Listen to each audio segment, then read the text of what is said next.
I'm unmuted. Relax. Relax. He's so happy about that. Yeah. Someone in the last stream was like, "You should have a starting soon screen," and I already had one.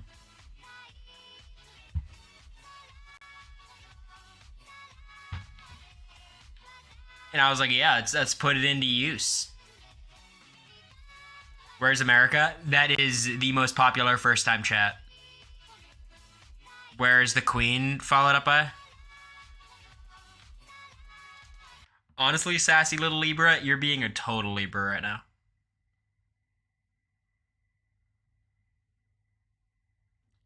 This is, and trust me, I know. You know. Does she feel better? Yeah, she's feeling a little better. She's still kind of going through it, but she's better today. We went to Home Goods. Oh my god, that was mean. You're not gonna do well in this chat if that's the line. Room looks cleaner than usual. No.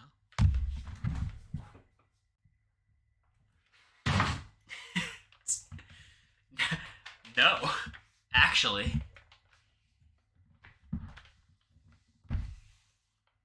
It's one of the nicer things you've said. Applebee's got me pissed off. They owe you. It's frustrating because like I'm trying to tell America like tweet at them. Just tweet at them. They'll give it to you. Heisem's live with Derek F. What do they do?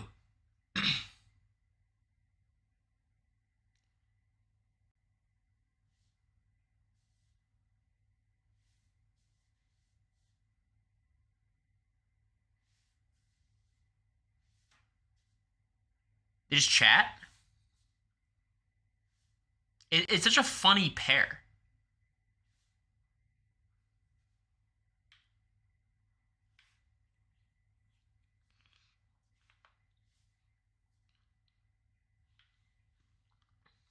America underestimates her pull? No, she doesn't underestimate it. I think she feels uncomfortable using it because she wants to be one of the peasants. She's like a woman of the people, and she doesn't want to use her. But you have to understand, all of you. You guys are the peasants. We're the reality television superstars. So we should get the date night pass. You know what I mean?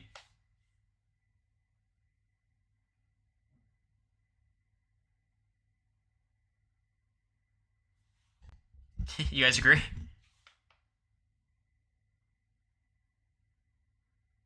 Heisem said the hills he's willing to die on are universal healthcare, that it was a mistake to evict him. Not for me. Thank you, Tilly Dog. It was not a mistake for me. Is it only me, but I'm down bad for Peppa Pig? Alright, everyone, we have a new record. Quickest chats to ban ratio.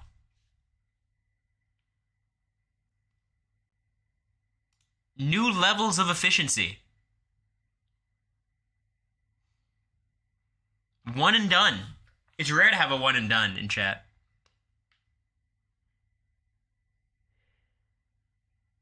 How do I become a chorus whore? I don't be on Twitch like this. Who on here was a Twitch person before I went on? Say yes or no. Like, were you a Twitch person before Cory was on Twitch? A lot of yeses, some nos. I think there's a lot of people who kind of made the journey over here.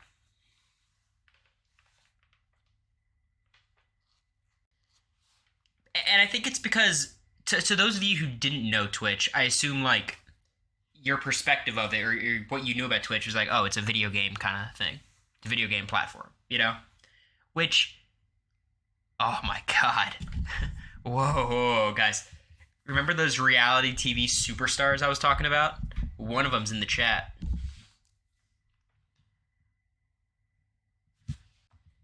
The winner of Survivor 45. Depending on who you ask. What's up, Brando?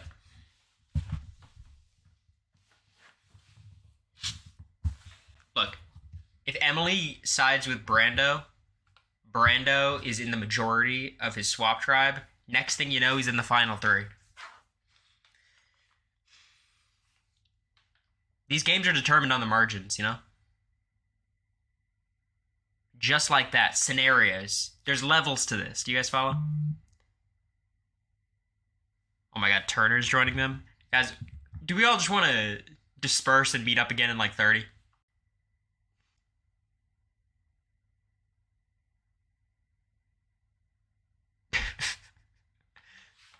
Continue with your thoughts on Twitch. I think everyone had the idea that, like, oh, Twitch is video game platform, and I think that's obviously its dominant use, but, you know, often what I do here is not video games. Usually that's like the end of the stream, you know? Like today, the main event of the stream is not going to be gaming. Okay, let me actually talk about that quickly. So, the structure of this stream is I'm going to be giving y'all some advice. And this advice is not helpful or beneficial. I am not in a place where I can give you guys advice because I'm 22 and have very little life experience. We don't want it. See, this is the energy I like in the stream. You're younger? Okay, maybe I can give you advice then. Thank you, little Lisa. Appreciate it. This is so Dear Reader by Taylor Swift. Yeah. We want Flav. We will get Flav tonight. Can you tell me what to do with a poli-sci degree that isn't law school? Well, here's how you're going to submit. I made a Google form. You guys know how I am.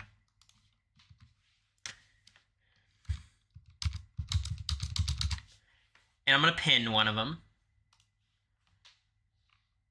Or maybe not. Okay. It's pinned. And these questions you could ask could be literally anything. It could be romantic. It can be spiritual. It can be career advice, Big Brother application. It can be different levels of serious or not serious, depending on what you feel comfortable sharing. Political? Sure. Thanks, Tangerine. It's a Heisem IG Monday stream? Yes, without any of the degrees and the experience. I can't wait for all the troll responses. The fact that I have 4 already is very concerning. Because that is not enough time to fill out this form.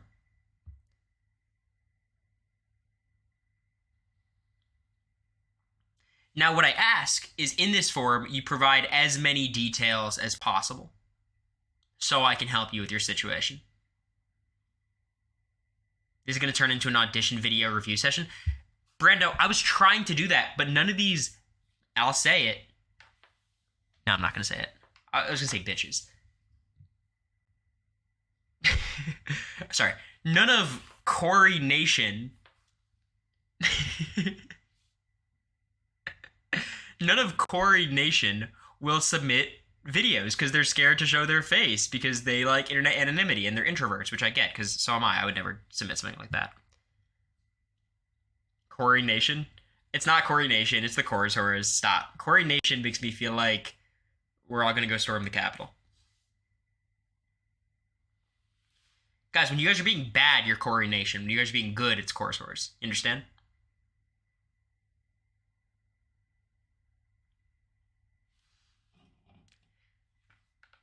I swear, this community, we'd all go and storm the Capitol and beg for, like, equitable competitions. They'd be like, what? What are you talking about?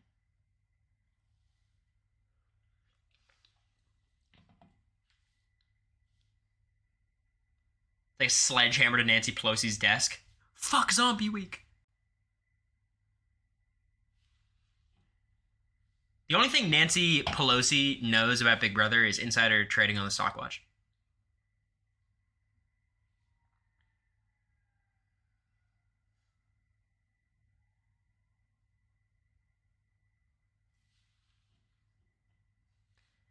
Day 1, she had so... Like, it was like week 4. It was the eviction night, and she's like, I'm gonna buy a lot of Jag stock right now.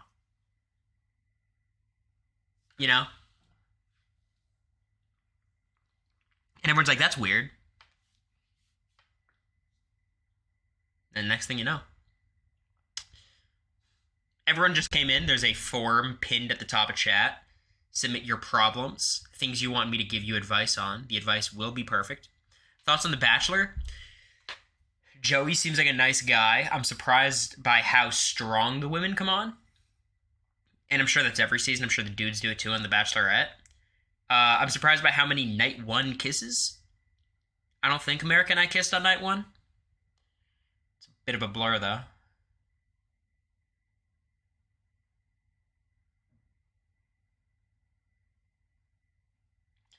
So that was intense. It's kind of crazy how like the editing and the next time on The Bachelor reveals like who's in the final five. The relative twist was fucked up, for sure. Love seeing that, as always.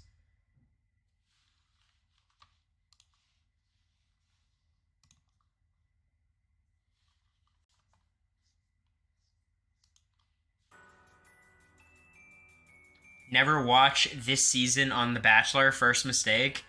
Oh no, America was like analyzing it. She's like, all right, this person's at the international date, which means this and this. They look the same, I'm sorry. Feels like a fancy flavor of love. Speaking my language. You know what time it is. Wait, so I asked America an interesting question about The Bachelor. I was like, is the goal of being on The Bachelor to win The Bachelor or to become the next Bachelorette? Like, what do you prefer? I feel like you'd prefer to be the Bachelorette, no?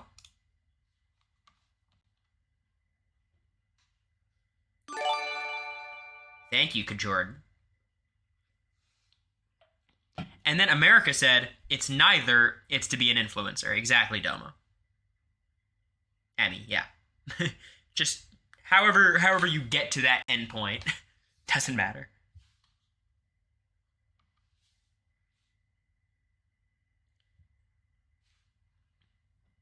And in that way, I won Big Brother. I'm an influencer. Thank you, Mimi.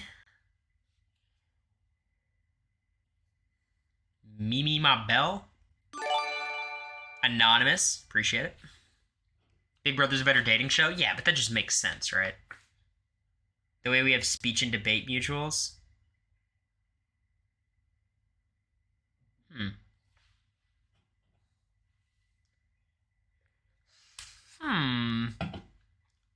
Speech and debate mutuals.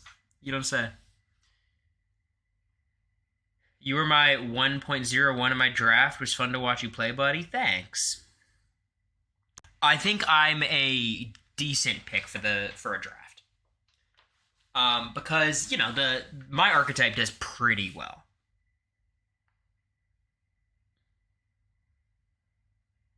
Former speech and debate kid?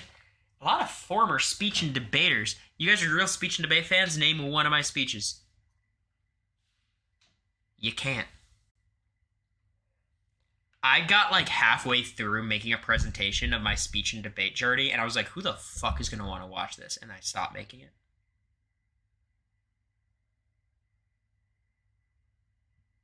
Shipping containers? I guess. Rob picked you round one in the draft? Yeah. How many times did you apply for BB? One time. Uno tiempo. I'm excited, Colleen.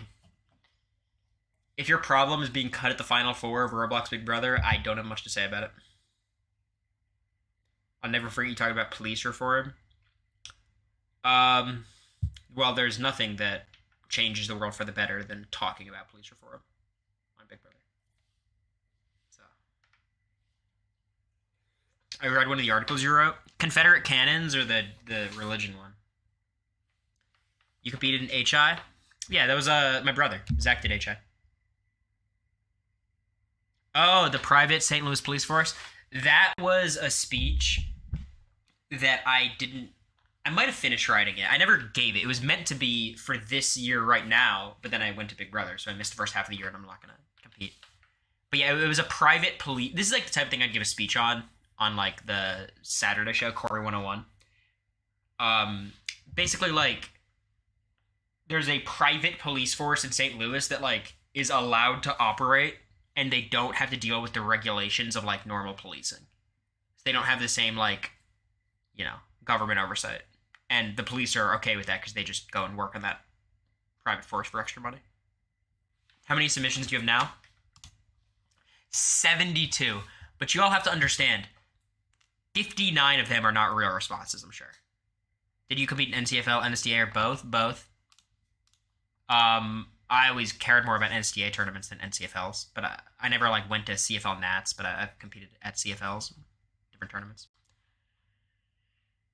Read one of your satire articles for Vanderbilt. I only wrote one. It was the case for Confederate cannons, and it was basically saying like, yes, they, bring up a very disgusting history, and I don't think that history needs to be preserved, but cannons are cool.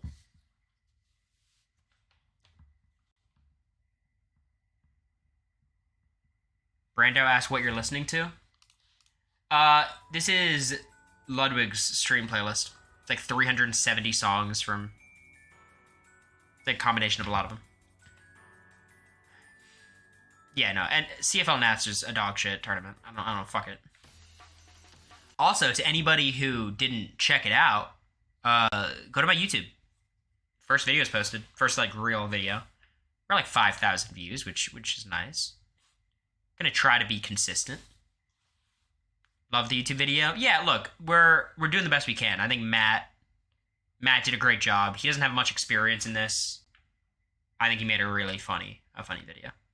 Bowie was commenting. Yeah, I was texting with Bowie about it. Bad timing on Gooboy's part, dropping it during The Bachelor. I don't think that's as big of a deal as you guys think it was. Thank you, Sharon. Yeah.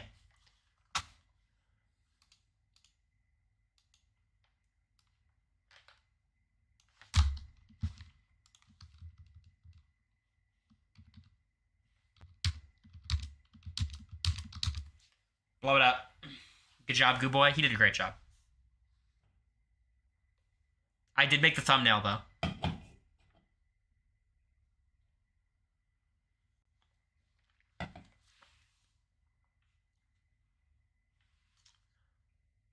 So you're going to check the form? Nope. You guys are sending it into the void. Only watch 9 seconds of it. Thanks, Mike.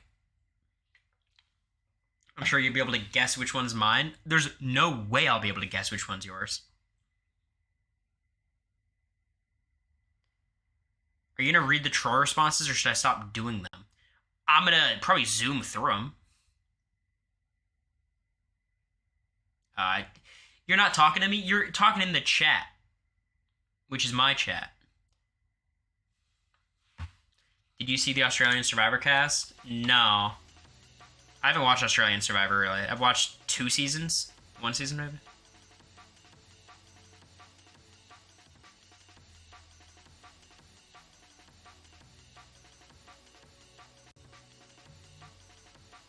What is a Commodore? So Alyssa Snyder just joined the live with Derek F, Tartar, and Heisem. Y'all, what are we doing here?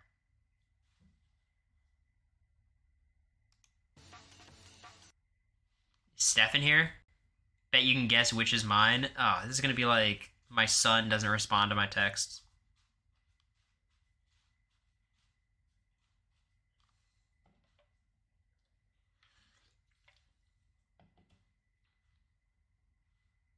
Not me, her other son. I'm a great son. Alright, you guys want to just jump into this?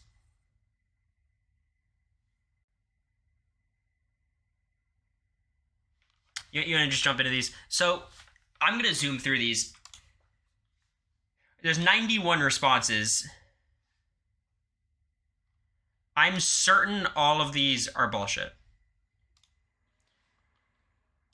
So, let's see. let's just see, because maybe you all are gonna surprise me. Maybe there's some good stuff here. Who can say, really? Right.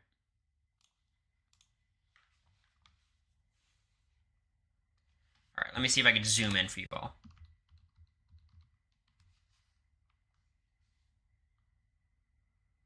All right. See, this is the type of response I expected when I saw submissions in 1 second.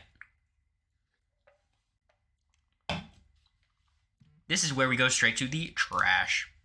Bye. What problem do you have? Need to poop but can't poop. Okay. So let's see how many responses it takes for us to get a real one. You think that's Gooboy who sent that? All right, let's delete that. I need motivation to clean my depression room. It's a mess, bro. I don't know. I'm going to say this counts. I think this counts, right? Do we agree?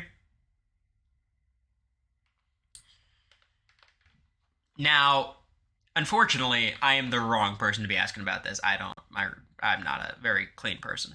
I'm a considerate person. Like, if I'm sharing a room with someone, I'll keep my stuff clean. But no.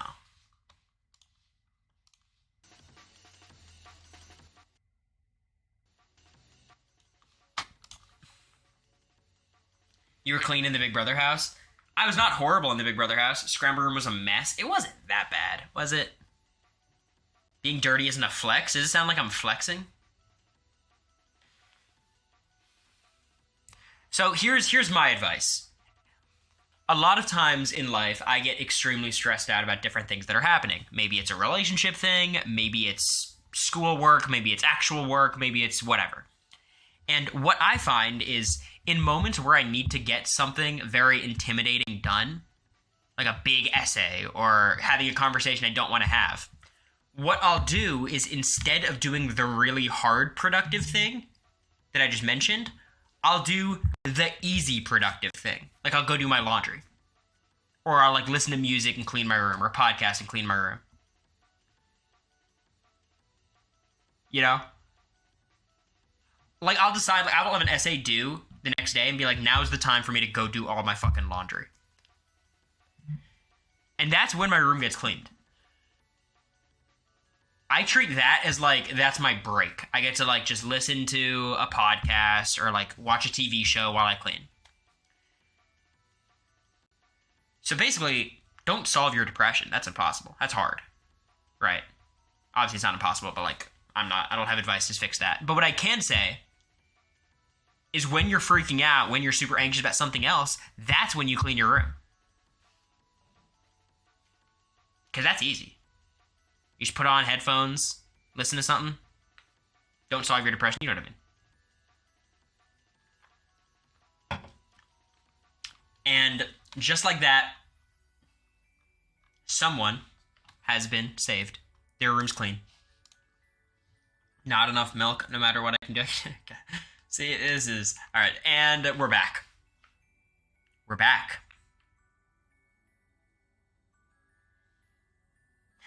Okay. Winter blues. How do I get out of the winter blues? That's a tricky one. That's a tricky one.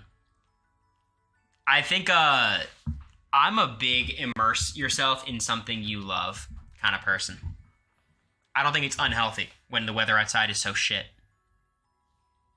If you get really into Elden Ring, or you get really into Brooklyn Nine-Nine, or Big Brother. Big Brother's not a good recommendation, but I think that's a very smart way of doing it. Happy Lamp, yeah, I think that's also important. Make sure you're bright. Like, you don't want to close the blinds, wake up at 3 p.m. Like, the root of how I try to always feel better is establishing a decent routine. And that doesn't, like, you don't have to be so hard on yourself. You don't have to wake up at, and this depends if you have work and whatever, but, like, as a college student, I don't, like, require myself to wake up at 9 a.m., get breakfast, go to the gym. It's like, wake up by 10, 15, try to work out before class, eat 2 meals a day. You know, like, just do what's manageable. And honestly, what I've found is like the cold is just depressing. So find ways to stay warm. For me, it's really easy to deal with the cold because I have such a wealth of friends like online, like AZ Cubs fans and Pigpenny and Lindsay, you know. But actually, like Matt and Jonathan and Daniel, who you guys have met, I just hang out with them on Discord and I chill.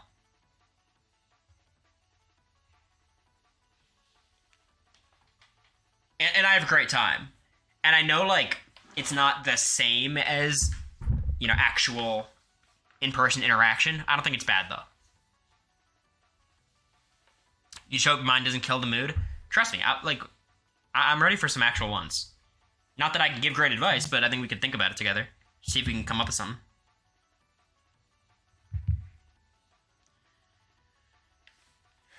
All right, let's go to the next question because I assume we're gonna have a lot of these come up. Let me delete it so we just keep like seeing how much we're getting through. What problem do you have? Bronchitis. I have bronchitis and I can't stop coughing. That's a tough one. How about suck it up? Urgent care.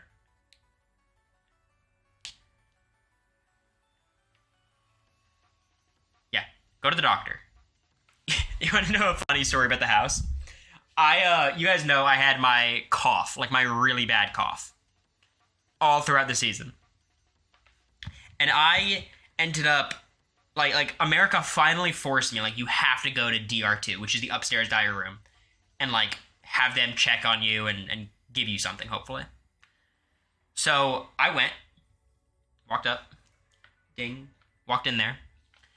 And I was like, I have had a chronic cough for 3 months. And they were like, all right, here's what we're going to do. Here's your plan of action. Here's some cough drops. Here's some emergency. Take some allergy pills. Good luck. And I coughed the rest of the season. So hopefully you're going to see like an actual doctor.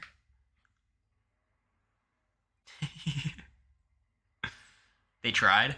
I mean, look, it was like 11 at night. They didn't... It's not like they had a real, you know, medical facility on hand. Like, they did what they could, I guess. School nurse vibes. That's exactly what it felt like. Straight up.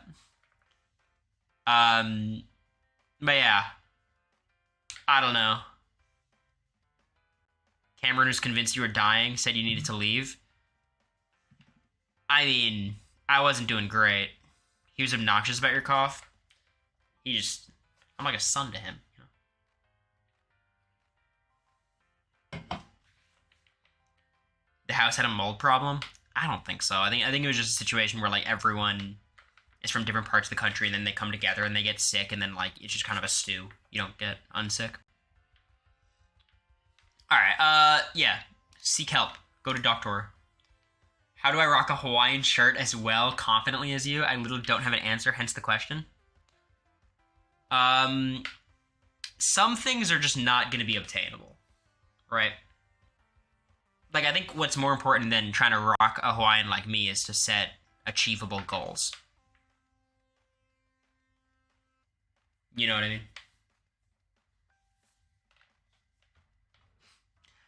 I think the key for Hawaiians is twofold. You either match your Hawaiian with the bottom like very aggressively, so if it's like a pink and blue Hawaiian, get pink and blue shorts that match or like a matching set, or get super vibrant Hawaiian and then like black pants and then go out to the Miami clubs.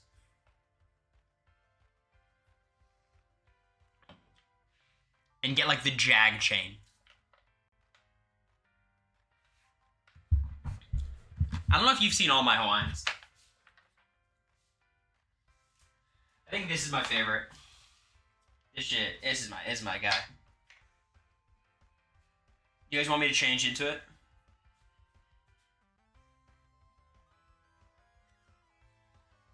I see some mixed responses. Motherfucker.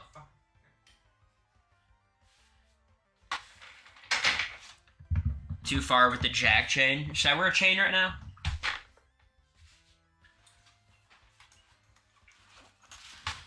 America's gonna burn them shirts one day. Hey, she always tells me she likes them. Is she lying? Who can say?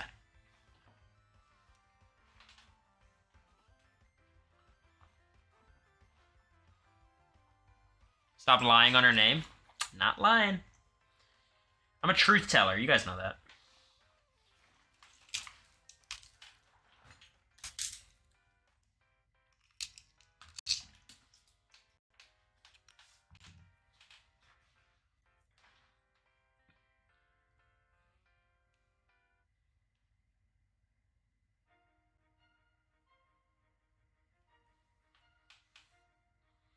All right.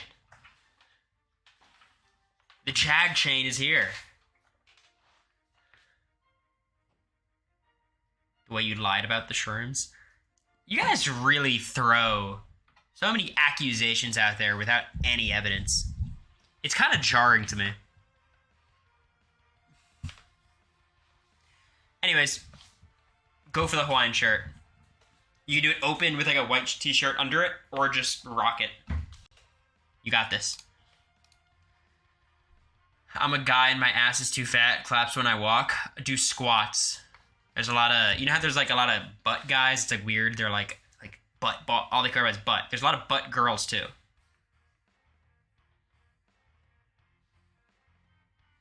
A lot of people like, you know, like do some squats.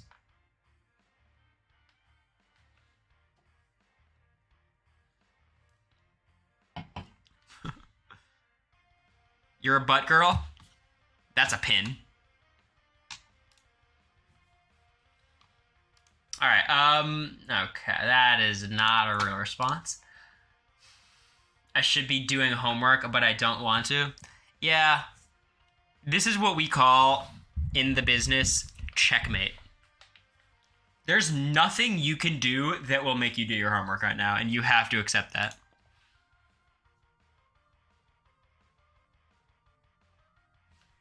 Like, what are you supposed to do here?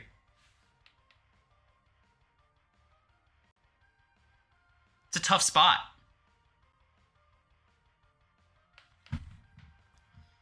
For me, I'm someone who procrastinates my homework super, super bad, but I then do it really well at the end. I'll have a project that's an entire semester. I'll wait till the last 2 days, and then I'll like work 10 hours a day for those last 2 days and write something good. Some people work better under pressure. Yeah, I mean, I don't know how I work not under pressure. Maybe I work well. Give yourself a treat as a reward. Yeah, just set aside a nice treat for yourself. Yeah, I don't know. For me, so Undertale music playing right now. Look up lo-fi Undertale music, close out all the tabs, listen to that at a low volume, and start working. That's what I do. That's all I do. It's my strategy. I find once I start working and get in a groove, I could work for a while. No one can hear the music, by the way. All right, I'll make it a little louder.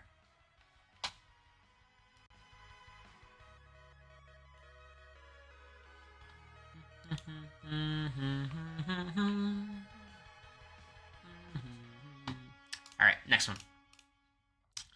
How useless would my history degree be? It's interesting. I looked into a history degree. For us at Vanderbilt, it's law, history, and society. It's just muted. It's not muted. It's definitely not muted. It's just quiet. Can you guys hear it now?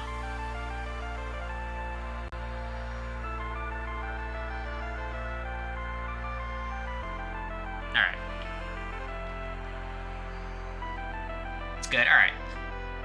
So, what I found with the history degree is it's good for a couple things. It's good for academia. For sure. Too loud? Is that better, y'all? Is that fine? Alright, that's good. Alright. It's good for academia. It's good for teaching. If you want to teach at like a high school level. It's good insofar as any degree is good. There's so many jobs you guys can apply to that is really not contingent on your degree. Yeah, most people don't get a job in their field study. So, if it's something that interests you and you don't know what you want to do, it's not a bad degree to get. Your sub expired. Well, the good thing about your sub expiring is you could make it unexpire by giving me money. Cool. It's a life hack. It's not useless. I was close to getting a history degree. Instead of I did communication instead of history. I was always going to do political science. Then for my second, I was kind of between the two. Communications just seemed more interesting and felt like it had a few more avenues for jobs. But I think it's good. My brother is an English major, and he works at a talent agency. You know? You'll be fine. Crush on a video game character. I'm in love with Karlach from Baldur's Gate 3. Help me, thanks. Alright, well, let's do some investigation here.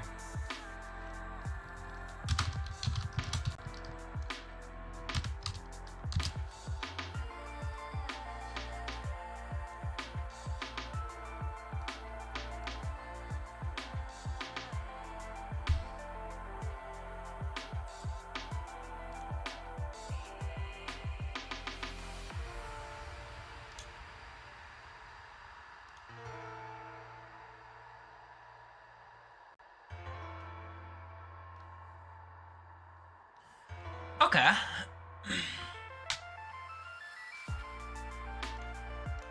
I would stream Montera. That'd be my advice to you. And that should help you out in certain ways.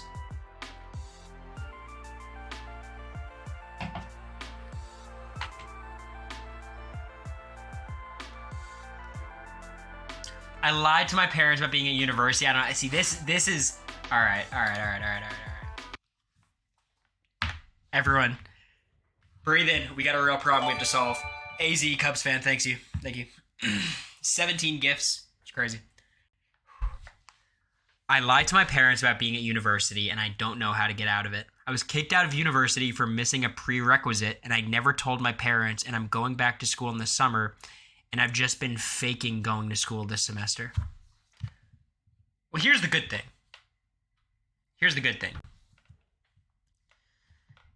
The semester has not been going on for that long. Right? So you haven't been lying for very long. At most, it's a week or two. You know? Is this our boy? It's not me. Okay. Whoever it is, you haven't been lying for that long. So, you should stop lying now. You should come clean. And here's what you do. I am an expert at diffusing situations with my parents. Granted, I'm not a big troublemaker. But when I do something stupid that I have to, fess up to, I am very conflict averse. I walk in, I go, I did this, and I'm sorry. They go, you're super stupid for doing that. I'm like, yes, I am. It's, what was I thinking? It's such a big mistake I made, and I can't believe I made it, but I'm gonna, make sure I don't make it again, and here's what I'm gonna try to do to fix it, you know? This is what you do. You do not push back on anything. You just say yes. Yes. Oh, I'm so stupid. I'm the worst. Why did I do this? I can't even explain it. It doesn't make sense. I was worried what you would think, and that was silly of me. I should have just told you. I just kind of panicked. Super unreasonable, and I apologize. That's it. That's what you do. Because what are they going to say? They're going to say you're an idiot, and you're going to be like, yeah. You hit the nail on the head, Mom. And then you spend this semester trying to do something productive. I don't know what that is. You say, I'm trying to make the best out of it. Here's what I'm going to do. Deny. This is not something it's not a lie you can keep up. You've been lying about this for a week or two. You're not keeping this lie up for an entire semester. They're going to ask some questions. And then if you start answering those questions with lies, all of a sudden you're a pathological liar. If you start complaining to them about classes that don't exist, you're oh, I have this cool classmate when you have no classes. That's when you become deceptive as a person.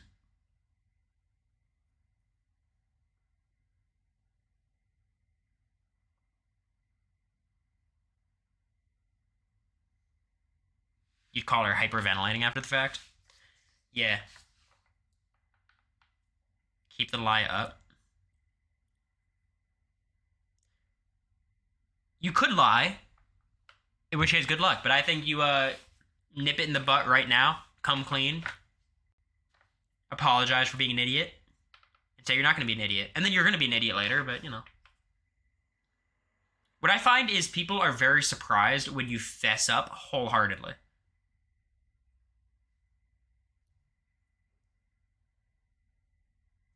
Can you say something about the hate you've been getting? What hate have you been getting? You're the MVP of this stream.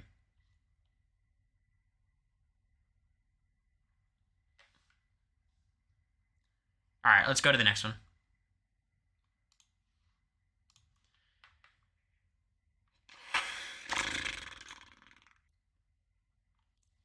I have an addiction to cheese tortilla chips. They make my brain hurt if I eat too many, but they make me happy also. I eat too many Doritos.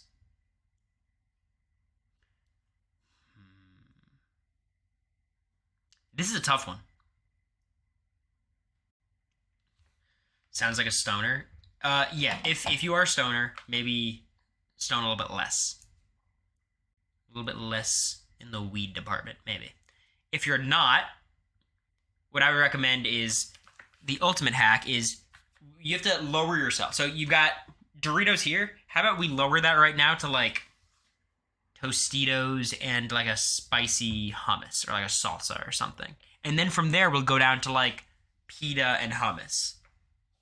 And then from there, we'll go to like vanilla paste.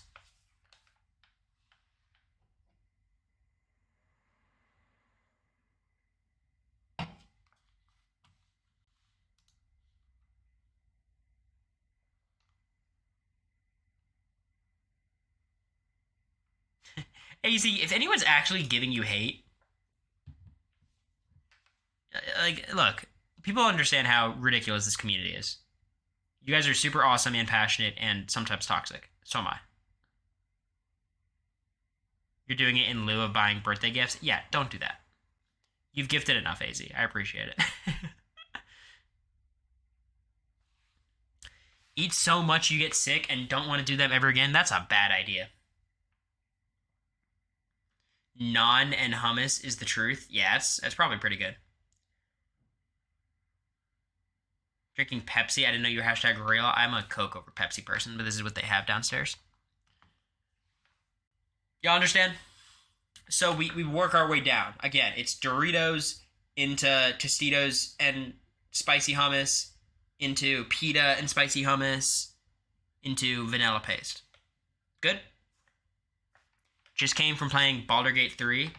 Yeah, I like Karlach. Anyways.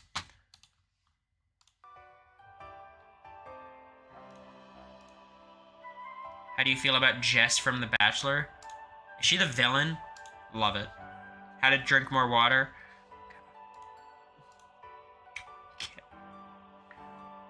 How do we get more America with Flavor of Love, and do we need to beg? Does she not like us? She doesn't live with me. So I have to like get her over here with the goal of streaming Flavor of Love.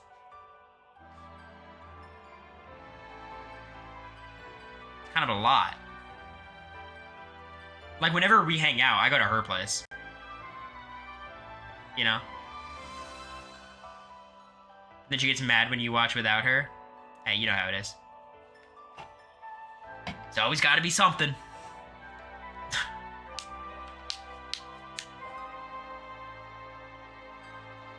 So, yeah, I can't help you on this one. Alright. Time to lock in. Time to lock in.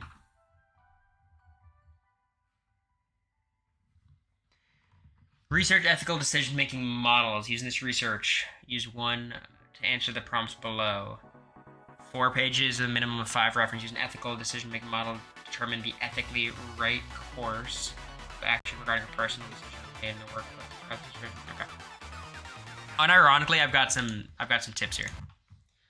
Unironically, I've got some tips here. 5 references. Here's what we're going to do. We're going to knock those references out of the park. Way more than 5. Now, this accomplishes 2 purposes. Number 1, it's going to show how much research you did. You went crazy with your research. Number 1. Number 2, we're going to cite these references in footnotes.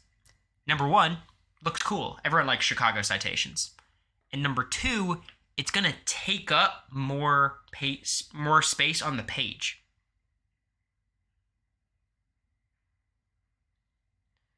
It's this awesome thing where, like, you're doing less work, but it looks like you're doing more work. And you might say, well, that means I have to actually do more research, which is fucked up. Like, I have to actually go and, like, read these academic journals.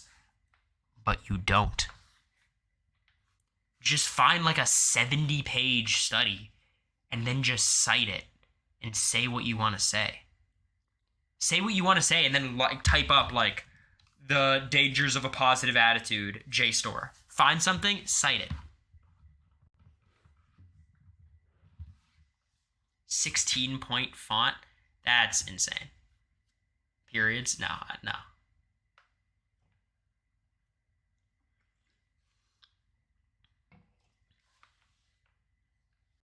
Yeah, look, I use APA more than Chicago, but I think Chicago's cute sometimes. 14 points the way to go? No, it's not. Can you all grow up? Times New Roman, 12 font, double-spaced, 1-inch margins. And then you beef it up with footnotes. People are going to say you've done so much research. Wait a minute, you almost go over the page limit. Also, 4 pages is not bad, so you got this.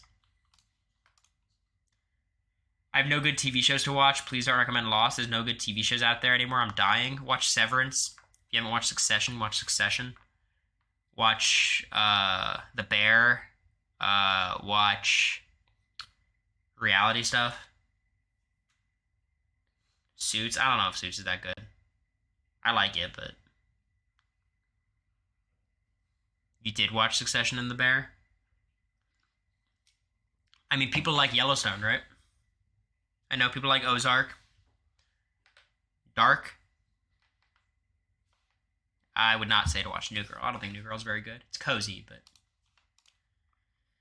I need an informative speech topic. I joined a speechwriting class with no speech experience. Can you come up with my informative speech topic because I'm lost? My professor was Nixon's speechwriter, and I'm scared of him. First of all, your teacher did not do a good job. You want to have a quick education stream? So Richard Nixon was a good speaker, but his non-verbal delivery was dog shit. So people who would listen to Nixon on the radio would be like, damn, this guy's really good. Meanwhile, people who were on TV, watched him on TV, thought he was shit. There was like different debates of like the Nixon-Kennedy debates. People would like watch them and be like, Kennedy's winning, and people would listen to them and be like, Nixon's winning.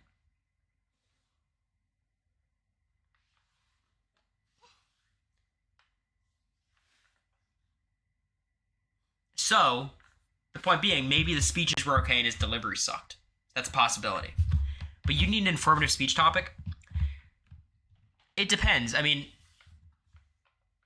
ethics of AI usage for voice actors with a particular emphasis on the video game industry, I think that would lean persuasive. I think you'd probably end up having a stance on that and it would go persuasive. I think so there's 2 types of good informative speech topics. There is teaching someone about something they don't already know. Right, and that would be talking about the Alford plea, which is a specific kind of plea deal where people can get out of jail, but they have to plead guilty. Like, something you've never heard of until someone's giving you the speech. Or, you can give a speech on something that people already know, but then expand beyond what they already know. So I gave a speech on gambling, and everyone knows about gambling, but you don't know how the Native American economy is tied to gambling. You don't know how gambling addiction is the #1 cause of suicide. You don't know how exactly the games are structured to guarantee that the casino is always going to win. So it's these 2 different types of topics, and you can pick either one. Both are fine. Thank you, Petty. Brady violations are very interesting, yeah. A speech I gave that I thought was super fun. I gave a speech on whiteness, which is fun because I get to poke fun at myself a lot. Talk about critical race theory a lot. It kind of leaned a little bit persuasive. I think parasocial relationships is an interesting, informative topic. Uh,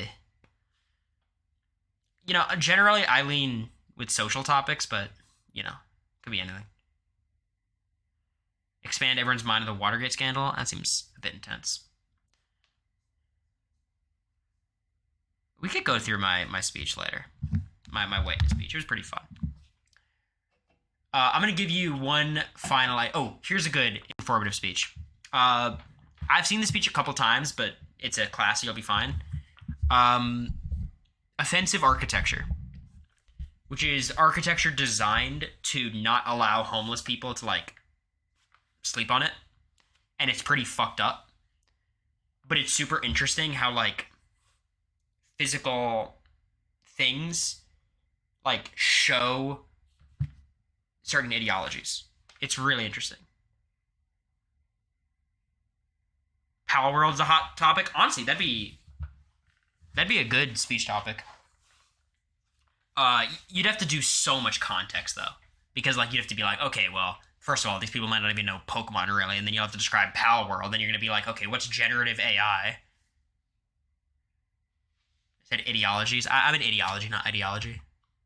Fuck me, Good luck.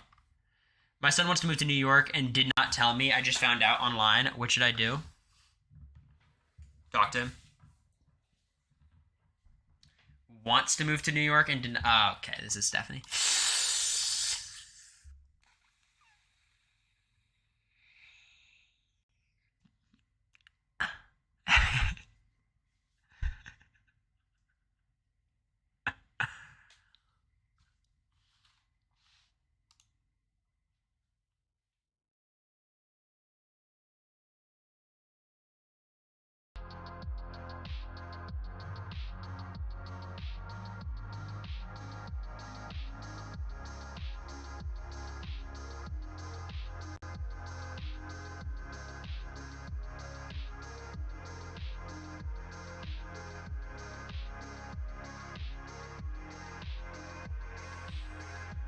Talk later, Mom.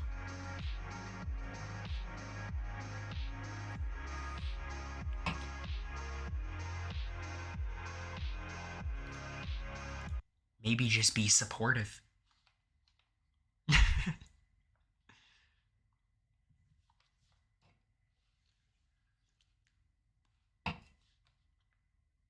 She ate? Shut up.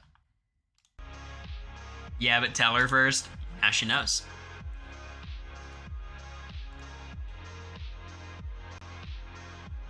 Alright, unemployed, I don't have a job, and I'm 22. We are one and the same. Look, if you're exiting college right now, or not going to college, just whatever, if you're looking for a job right now, the economy is fucking horrible, right? It's extremely difficult to get a job that scales, like a career. However, most places are hiring for most service places. So, you can get a job to tread water. Student loans are fucking insane. So trying to make a dent in that is almost impossible. But legit, there are ways to stay afloat right now and just kind of bide your time till the economy is a little bit less fucked. I think the best thing you can do is figure out a way to tread water and then try really hard applying to jobs. Cast an extremely large net. UPS their union. Yeah, whatever works. Waitressing. I think the idea, if you want to be a lawyer or something, but you can't find, openings in the legal world. If you want to be a paralegal, but there's no, paralegal openings, I don't think, doing other service jobs is, beneath you. You know what I mean? I have a college degree, and I literally have to work under... Yeah.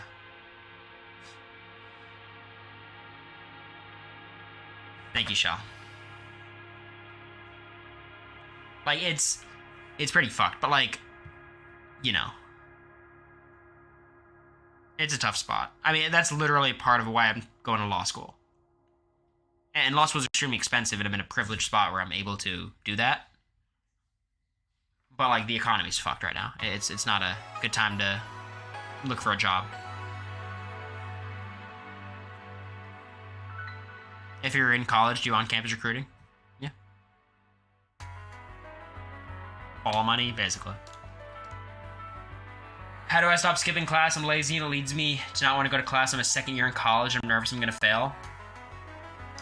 I've actually never had a skipping class problem. I was always pretty good with that. For me, what I found is I take the same professors over and over again, and that forces me to go to class because, like, I feel shame not going.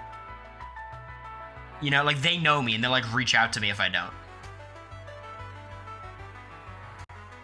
Also, every time you look at your tuition, that should be a kick in the ass of like, oh shit, I should go to class. This shit's expensive, you know? Not you saying, I didn't skip class. I was sick as hell. What the fuck?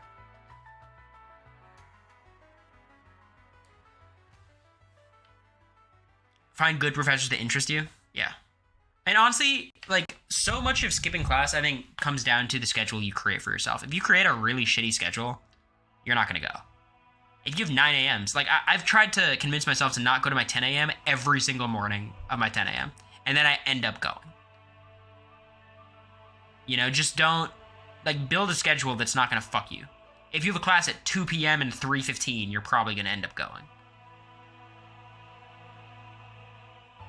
Once you get in the habit of skipping class, but yeah, because it compounds. You just gotta, like, the more class you skip in a row, the more impossible it's going to get to, like, go to class and just figure it out, so 10 a.m. is not bad. Look, if you're a type of person who skips class a lot, I assume a 10 a.m. is pretty bad. I have a 9 a.m. that's 3.5 hours long this semester, but it's probably once a week, right? So develop a crush on someone in each class, then you'll want to go. It's not a horrible idea. Dating pool is literally hell. It's tough out here, and I'm 22, not getting any sort of action. Please help. I've never been a massive dating app person. I mean, my advice is go on reality television.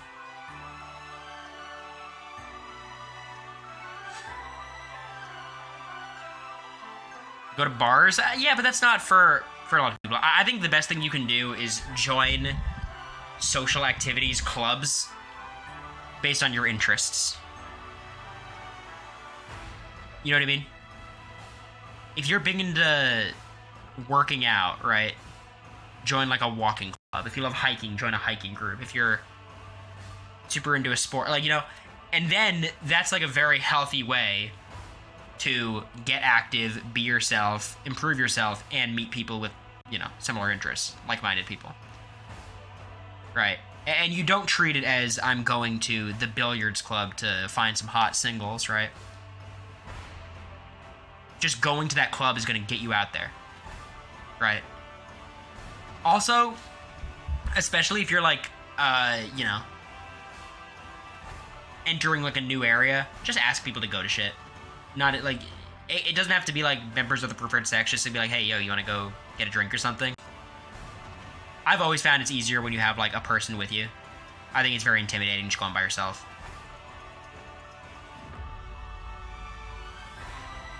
Like on one of those hot singles in area club, that's an option. Or go on Roblox Big Brother. Lots of very loyal people. You know? If you see someone named Wethley, get out of there. Everyone else, very loyal. Alright? You'll be alright. I think if you go into everything trying to date, trying to hook up, it's not going to work. Just, like, try to be chill. Join clubs, talk to people. You're also 22. It's like, you could do the classic, like, I'm single, I'm going to work out, hit the gym, gains.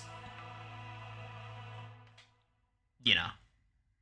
You got some time. I wouldn't worry about it. I wasn't even worrying about it before meeting America. Like, I was not super stressed out about it. Speak in front of big groups, so I'm in college and will need to present my senior seminar, aka John S. presentation, a subject of choice in a year. I have major anxiety, especially regarding talking in front of opponents. Okay. Yeah, I mean, this is the number one fear, right? public speaking. People hate it. What I've found with public speaking is the only way to get better at public speaking is practicing public speaking.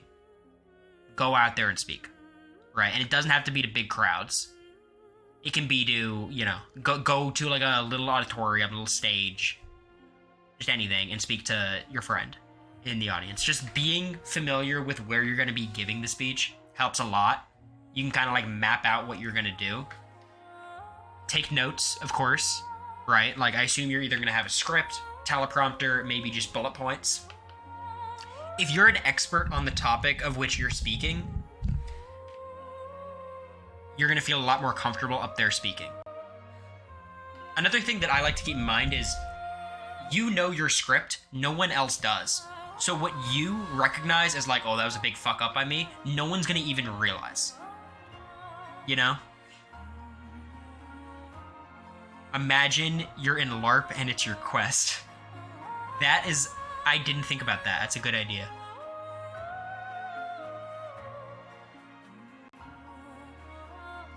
Also, it's kind of easier for me speaking in front of like a massive group of people. In speech and debate, a lot of times you're speaking in front of like 4 to 7 people, which is really hard because they're actually like people who you're looking at and listening. When it's a big group, it's like a blob. You don't even have to make eye contact with anyone. Bro thinks he's a speech coach or something. Sansky Lax in the chat is one of the best public speakers in the nation. Any advice you think I'm missing, Sansky?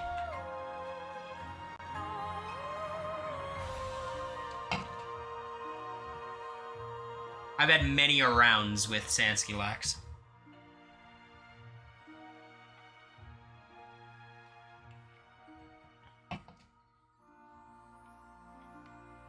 And practice a lot.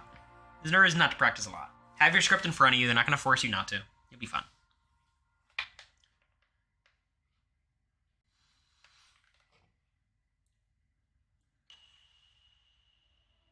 Zolob Xanax.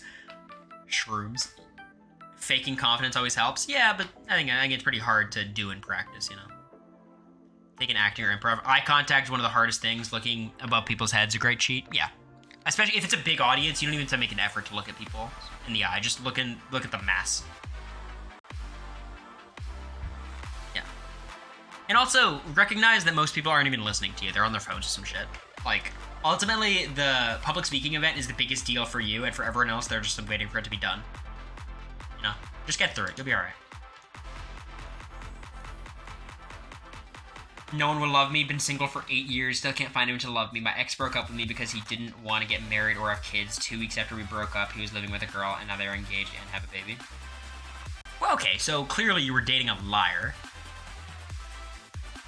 You know, like... You were, like, let's be real. Like, you were dating a liar. So, they're gone. That's good. Right? So, like, you took the first step in not being with that person anymore. That's the first thing. Been single for 8 years. So, your ex broke up with you 8 years ago?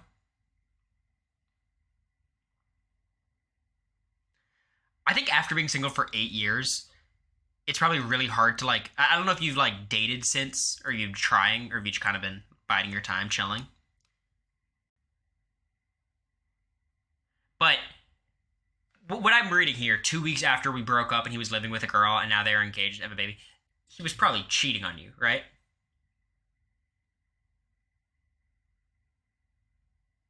Like, it seems like cheating. So...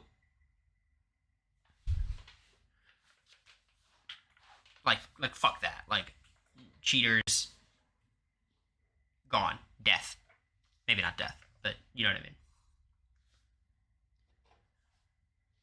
The advice I'm going to give you is actually very similar to the advice I would give the 22-year-old, even though you're in very different spots. Thank you, JPR. Enjoy yourself and your hobbies.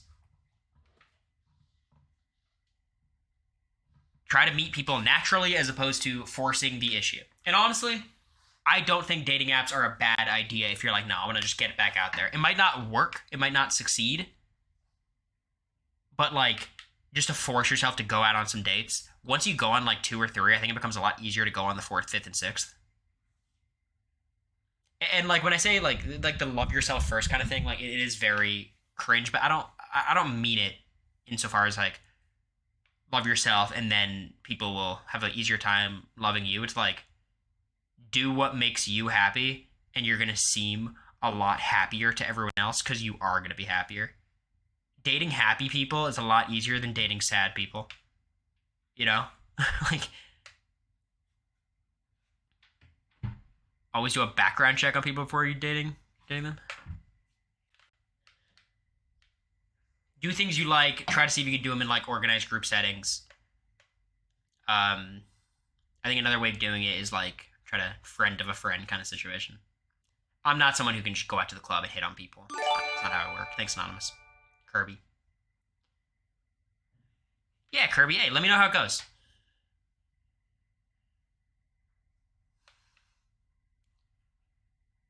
Therapy, of course. I mean, therapy is always good, no matter what your situation is.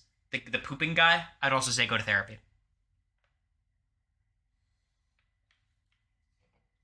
Also, just like try to realize how many people want to love someone. Like the way I like to think about it is, it's not like okay, there's 8 billion people and however many of them are single, and you have to find your person in the. It's not like that. It's like you have all these people who are fighting on this way to love someone, and all these people are fighting to get loved, and like all you got to do is like find each other, right? So if you're making the effort, they're making the effort. I think it's more likely than you think. Thanks, Hillary. All right, let's move on.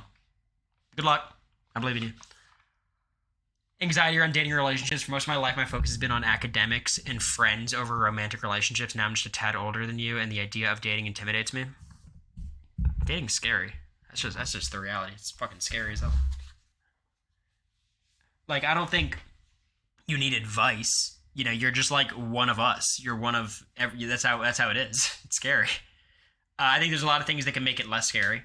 Right. I think there's certain dates you can go on that are more chilled out.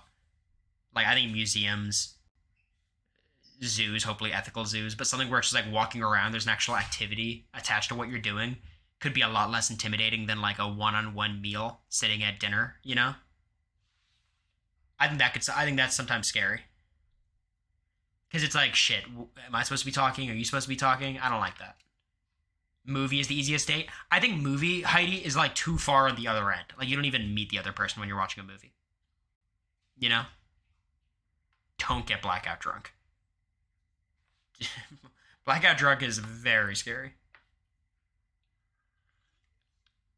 I think movies are good dates once you've been dating for a while and you actually just both get to see a movie and like hold hands and shit. Bowling? Sure. Bowling's fun. Mini golf? You know, do something active on these dates. Um Also, you know, take advantage of like I feel like at your age, so you're like 23, 24, so many people are like in that weird stage of they don't know if they actually want to like hook up or date or be in a real relationship or whatever. So you could just kind of feel it out. I don't think you got to like force the issue too much. Like just hang out. I think big groups of friends is always a good way of doing it. Hang out with people. Pick an activity where you have to interact. Yeah, like cooking class is a very intense first date, but like something like that, you know? Activity dates are much better than dinner dates. I think so. One of my favorite dates is like going to the mall, straight up. Go to the mall, walk around, make jokes, eat food at one of the mall places. Like, everyone likes the mall. The mall is the best. Escape room for a first date? That sounds like an awesome first date. Hell yeah.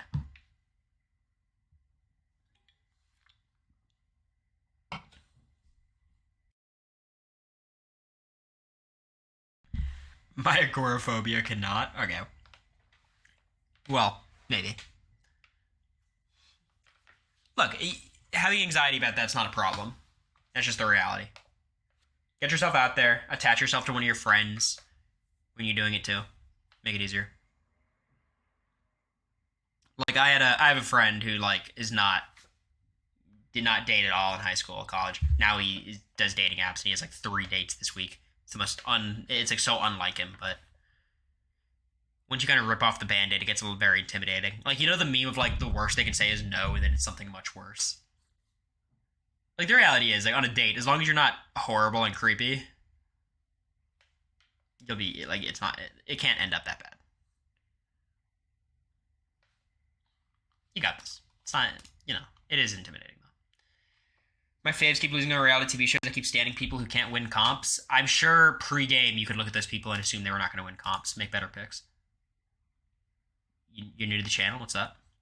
I hate my job. I work at Michael's and I hate it, but they keep giving me raises and really good hours. But I'm 20 and feeling like I need to do more. But I feel like every grown-up job I look at, I'd be making less, working less. If you're making good money with good hours, keep fucking working until you find a job that beats it. You know what I mean? Like, you're in like a somewhat privileged position of like you can look for your dream job because your fallback is good pay and good hours. And if you're miserable and you hate it, quit. You know? But if you're like the reality is, how much were you making when you started working at Michael's? Probably less than you'd be making at this grown-up job. Right? So you go to the grown-up job, you'll also scale up. Stay at Michael's, actively look for your dream job, or at least a more adult job. Don't quit, get fired. You don't make unemployment if you quit. That's the real advice. I watch past Big Brother players stream on Twitch, enough said. Yep. Live in AZ, but I want to go back to Cali. Miss San Francisco was supposed to be a 2-year temporary move, but boyfriend avoided the subject. Anyways, can finally make a difference in a purple state. That's a funny way of looking at it, being like, I hate Arizona, I want to move back to California, but my vote matters here. I'm a part of the electoral process. Purple state. Yeah, Arizona's a swing state. More than Florida at this point. Look, I think ultimately when it comes to where you want to live, that is the type of thing that you have to reconcile with. Like that's a big enough problem. Like if America's like, I want to move to New York, I'm like, I want to move to Florida. That's like a candid discussion we'd have to have.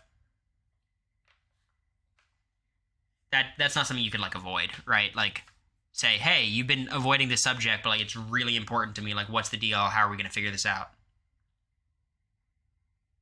Right? Because San Francisco and Arizona are very different places. It is, you know.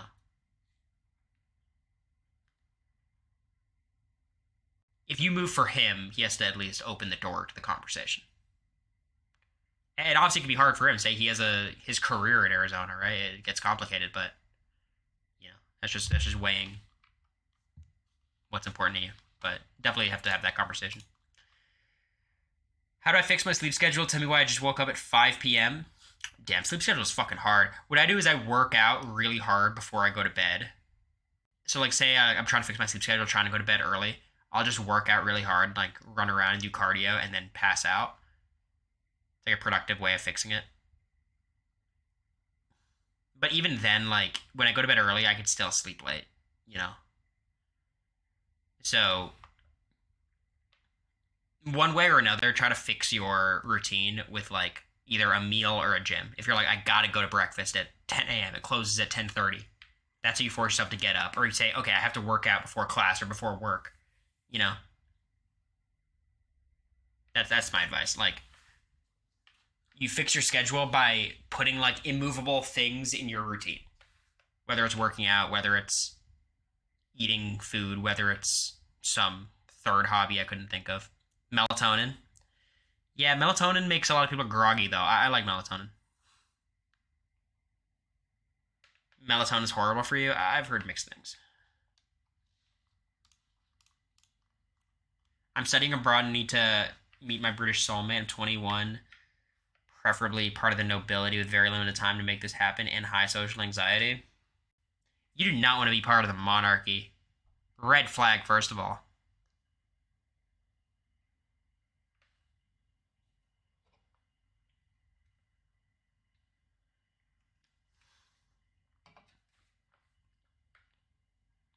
You don't want to be part of the monarchy. That's not good. Dating apps? Yeah, I bet on dating apps if you're like, I'm an American. I don't know if that's a massive red flag. I feel like if you're like an American girl trying to date a British dude, it doesn't make a difference. It's probably a good thing. Watch the Lizzie McGuire movie. It's a good actionable step you can take. Yeah, join an activity you like croquet or football. It's got to be British though. Get some fish and chips, you know. Lizzie was in Italy. It's close enough.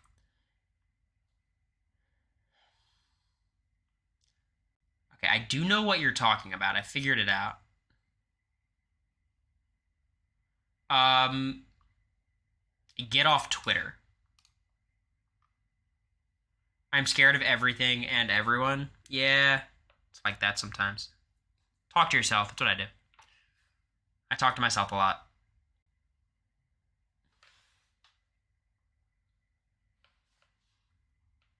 Therapy, medication. Don't go on Big Brother. That's my advice. Shit's hard. Go to Heisem's live. Honestly, yeah. My problem is that I'm not a mod in your stream. Okay, not even close to reading that. Make excuse me, guys. Making friends after college. Now that I'm out of college and in the corporate world, I work with a lot of people 15 plus years older than me. And I keep in touch with college friends, but we all have our own lives and live far apart, so I have trouble finding and making new friends. And I'm pretty introverted, so being the one to seek that out is intimidating. Yeah, very subpar. Couldn't be me.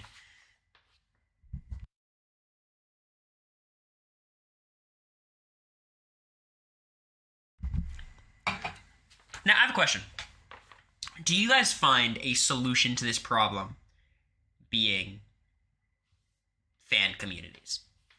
Do you feel like you've made friends in, like, the Big Brother community? Thank you, Pabs. Pabs.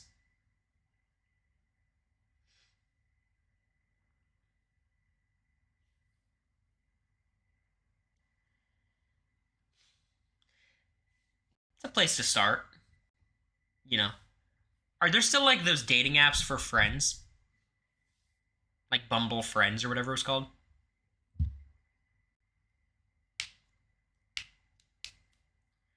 Bumble BFF? I will say, like, going on a friend date seems super fucking easy. Like, all my anxieties about going on a first date are out the window. Like, you're literally just hanging. And you can, like, cancel and there's no pressure. You know what I mean? Unless they're crazy. I mean, yeah, but, like, you could just leave.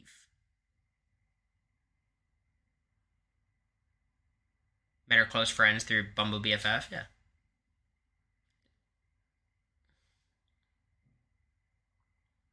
You'd always just cancel. Too many sad women trying to escape their toxic relationships. Yeah, I've never done it. Never done it. I think a good place to go is like, so there's like a lot of bars that do like themed nights. Like it'll be like Bachelor Mondays.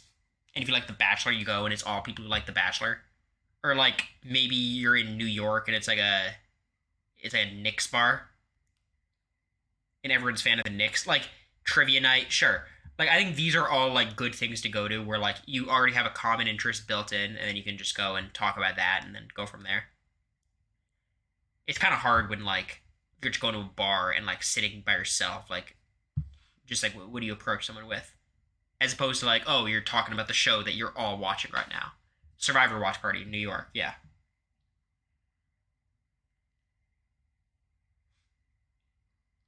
Just trivia nights. Go to one of Brent Bryson Wynn's Survivor Watch parties if they're in town. Honestly, yeah, that's like the type of thing. I would say that's a perfect example of one, but you know, concerts. Yeah, I don't know. My socially anxious self would still be nervous at concerts like that. Themed bar nights. That's my strategy. Also, join clubs. You want to play rec basketball? Go play rec basketball. You know, something like that. Help me pick a research topic from a master's program. I'm getting a master's in clinical mental health counseling. I need to pick a research topic by Friday. A unique topic that has to do with psychology. I don't know if this counts as like a psychology topic, but the commodification of mental health is super interesting. The cost of mental well-being. So basically, COVID made everyone depressed, which makes sense, right? Um, and what that did was it made therapists super rich. It's a very interesting way that it pans out. So, like,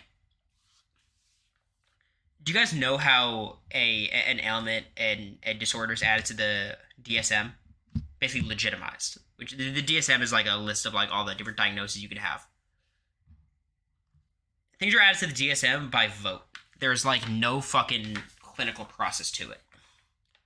Literally, the board votes, and the board votes on profit motives, right?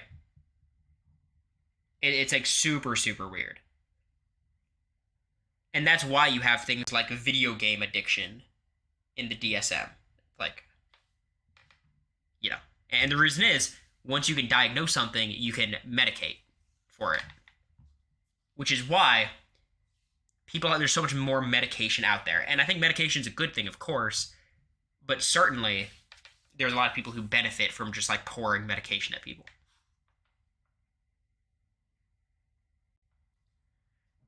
So like I think I'm sure a lot of people in the chat are like are on medication of some sort, and that's it's good. You should have treatment. But also there is like something kind of concerning about like the amount of medication being put out right now. So the commodification of mental health, it's an interesting topic. But if you're actually looking for something like psychological, I do think parasocial relationships is super interesting. How a one-sided relationship is dangerous. It could like it's like junk food fulfillment. The DSM is not always accurate. Not at all. No.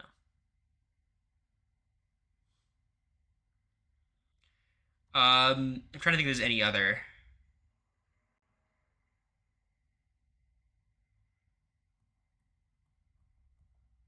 You love parasocial relationships. I think it's super interesting. The amount of psych meds given a primary care doctor is interesting. Yeah, I think so. Acts like Better Health aren't actually licensed professionals. Absolutely. That shit's kind of crazy. And like I think a lot of people get good stuff out of it, so I don't want to say it's like horrible, but like there's a telemedicine is like a whole movement where it's like basically Zoom doctors and it's just shit care. Anyways. Also, here's one last thing. An interesting thing about like the commodification of mental health. As time has gone on, and as like drugs and therapy have become more normalized, the amount of like behavioral health drug stuff covered by insurance has gone up a lot. Your insurance covers more of like antidepressants, but it covers less therapy. It's actually decreased. So basically, what they're saying, like the companies who give you these, which are also often double as drug companies, is like, take my medicine, not therapy, which is fucked.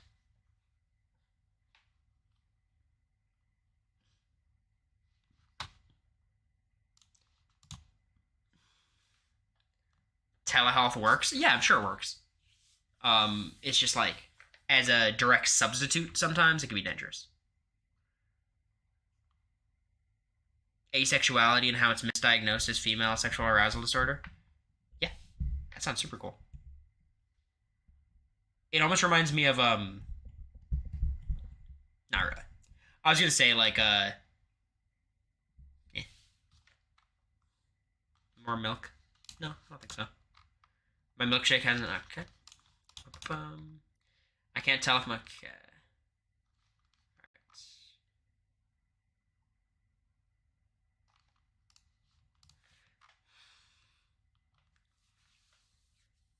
Look, if you apply to Big Brother, 99% you're not going to get on. So apply. Worst comes to worst, you get a phone call. Then you bomb the phone call and you don't get on. Or it goes well. At any point, you're either going to succeed and accomplish your dream of being on Big Brother, or fail and not have the stress of another interview. You know what I mean? Like, don't be scared of being on the show. If you make it on the show, your life is going to change for the better, no matter what, assuming you don't say the N word.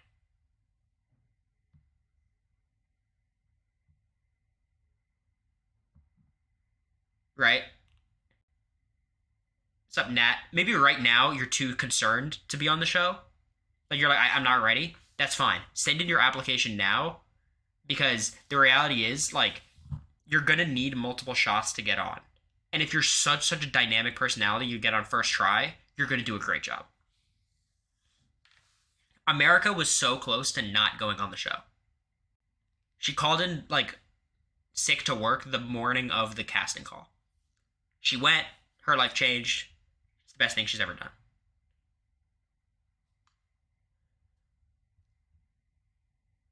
You know, you'll never regret doing it and then not getting on the show. You will regret not doing it, you know. That's an easy one. Hate my job. I love what I do. Kindergarten special ed teacher, but it's my first year in the role, and I feel overwhelmed and inadequate, and like I'm not making much of an impact as I would like to. I feel like I don't learn enough. Logistics behind the job, laws, testing, meetings, getting my degree, and I'm constantly lost in that place compared to the rest of the special ed team. Give me your worst advice, please. Well, first of all, if it's your first year, you're only going to get better at your job. And as long as, like, you know, and if you're surrounded by people who know what they're doing, they're not going to let you make a big mistake, right? You're going to be compassionate. You're going to treat the students well. You know, that's not a concern. If you feel inadequate, that's going to make you strive to do better. First year of teaching is just tough in general. Special ed, I imagine it's more challenging because there's more shit to navigate.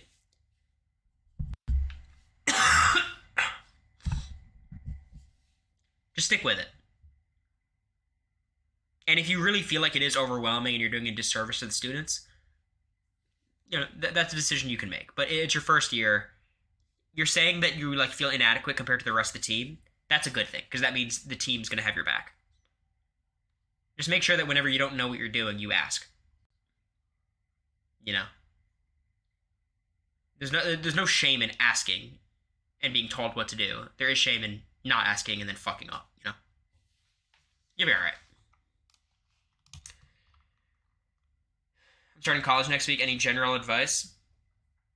You know, the first week of college, first week there, I feel like everyone feels like a pressure to like go out and be super intense socially and like ask a ton of people to lunch and dinner and everything. Don't. Just be yourself. Whatever your speed is. If you're a person who goes out all the time, go out all the time. If you're a person who stays in all the time, stay in all the time. I find in college it's pretty natural to make friends on like your hall at a class and everything. Especially if you're a first year. There's probably a lot of other first years desperate to make friends. It's one of the easiest times to make friends because everyone wants to. Just asking people to lunch and shit, they're just gonna say yes. Join a club. Again, it's the easiest way of doing it. Even in class, just you're gonna sit next to people, you're gonna talk. Be like, hey, do you wanna go study together? If you have an assignment in a class, be like, hey, you wanna meet up and just like knock this thing out? Friend making in college is a lot easier. Student help center, staff with help students, yeah. And you're probably going in the middle of the year, so it might be a little awkward, but like everyone's friends who they had in the first semester of their school. They're not like you find your real friends throughout the year. Besties with your dorm floor, yeah.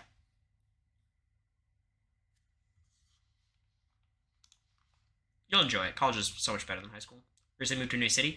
I recently moved to a new city for a job, and I'm very far from any friends or family, which is super new to me. I've been struggling to make friends in my community outside of work activities, happy hours. I prefer to keep work and social life separate. Any tips? I'm not super athletic, so the classic join a running club doesn't work well for me. We already kind of answered this. I think the themed bars is a really fun way of doing it. It's a super fun way. What do y'all think?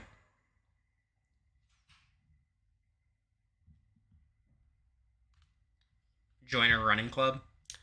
I don't even understand what a running club is. You just kind of like meet up and then do cardio together. Themed bars, bowling. You know, like just choose an activity that is like, you know, You'll enjoy doing by yourself regardless. Public library, see what events are going on locally, go to a farmer's market and mingle. Yeah, if you're trying to meet like Hosier. Volunteering is such a good idea. Yeah, I could see that. That seems good. Following up actively, yeah. Also, Bumble BFF. Pottery. That'd be fun. Just pick something you fucking like don't do. Pick a cooking class. Pick pottery. Do something stupid.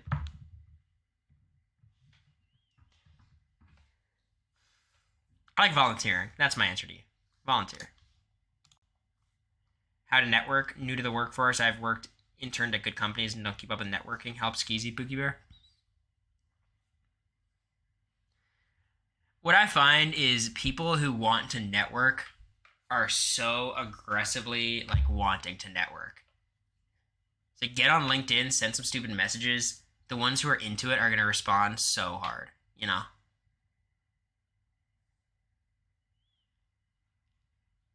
I also think it's good to like build relationships outside of the network. You know, if you're like just trying to connect with someone off your on your mutual excuse me, on your mutual love of sales, it's probably not going to work.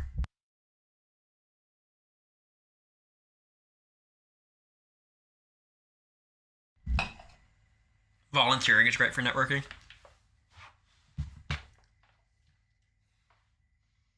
Find a mentor at your job or go to different events from work. Yeah. Take advantage of all the connections you have, right?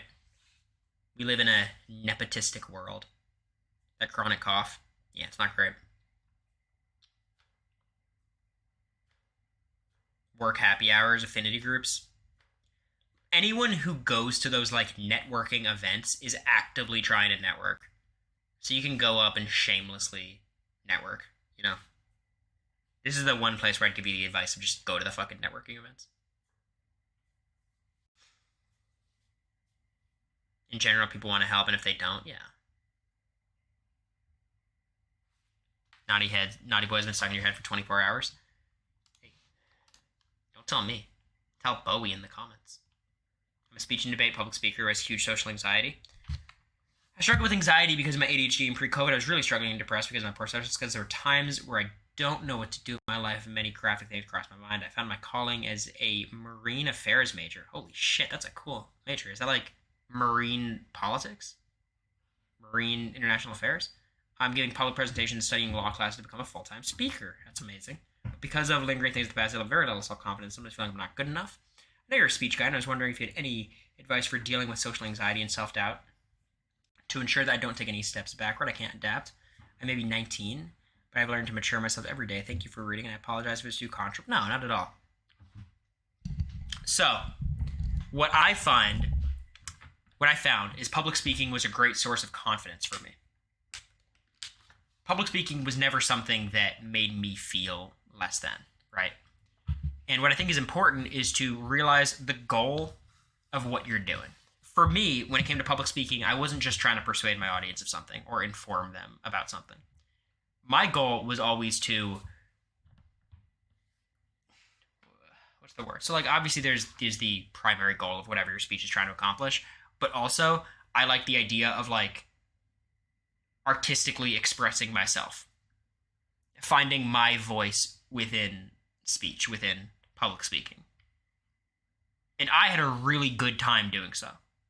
I think the best thing you can do is not necessarily like try to give the best speech beat for beat. It's giving a speech that people are going to enjoy about a topic that you enjoy. Whether that's through jokes, whether that's through, you know, some serious narratives that you think are important. If you can make your speech enjoyable, people are going to be much more willing to accept what you have to say. It's not about like, hey, I'm 19. Why are people going to believe what I say about fucking marine affairs? Well, the truth is they're not. But if you make some jokes, I think they're going to be more willing to hear you out.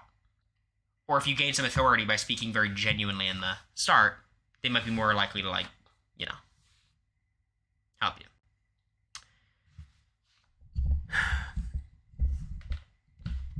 the self-doubt, I think a lot of that is going to come from being a little bit too, like, insular. Because the reality is, after you give a speech, especially if it's like a prepared speech, people are going to go up to you and be like, hey, great speech. And that helps me a lot. I do seek external validation when it comes to this kind of stuff. And I think that's fine. Right? You're speaking to an audience. Like, ultimately, what they think does matter. But I found when I give a speech that everyone else thinks is awesome, sometimes I'd be like, damn, that kind of sucked. Like, I blew it. But you have to remember, like, don't compare yourself to yourself. Compare yourself to the goal you were trying to accomplish. And usually you're doing a pretty good job. Because you're probably giving the same speech over and over again. So you're going to get pretty good at giving that speech.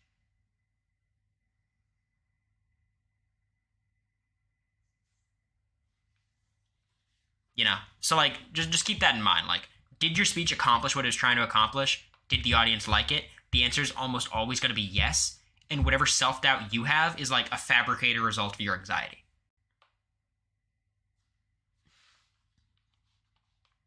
I love public speaking. Also, as you get better at it, you'll be just more confident. How do I get rich? I'm a broke-ass bitch working a broke-ass job and I need to get rich. I don't fucking know. Go on reality TV. Start filming cameos. How do you... Okay. Get me out of there. Video editing. My career is to shoot and edit videos, yet I can never possibly make something as profound as creative as your first fan cam edit. How do you do it? What is the creative process like? Need advice. My advice is get off Twitch and start practicing. Because you've got a lot of ground to make up.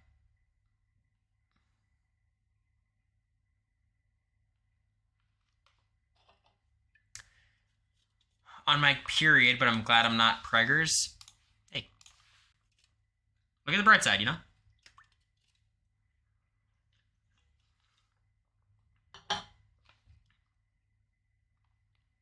That's good. Good news. And ultimately, being on your period is not, like, it's just an eventuality. It's going to happen again and again until it eventually stops. So look forward to that.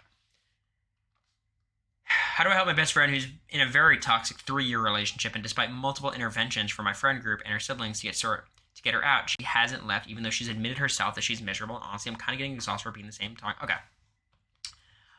I think your job as a friend is to speak very openly with your friend about what you think. Try to lay everything out to them. Make yourself available for support, for help. And then you have to take care of yourself. You need to be fully supportive and also recognize that they are their own person. Now, if it's abusive, this is different. Like, there's certain lines that you're gonna cross. Like if someone's being violent, like, okay, then you step in and take the appropriate actions. And I can't speak to that. That depends. But if it's like a toxic relationship, shitty boyfriend, you give the advice, you make yourself available to them, and then you let them live their lives. That's my advice.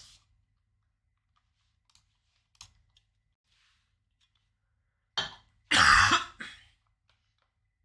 broke a tooth, got a root canal, and I'm too broke to get to my follow-up appointment to get the actual permanent filling. I'm off parents' insurance because I'm not in school. I'm 22, which so I got to pay everything in full because I feel bad about making my parents pay.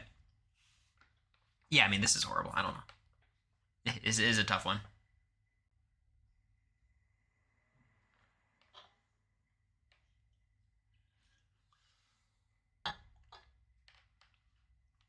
This is a tough spot.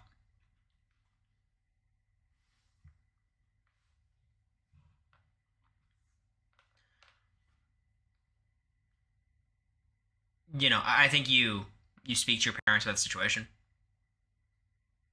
Brainstorm ideas.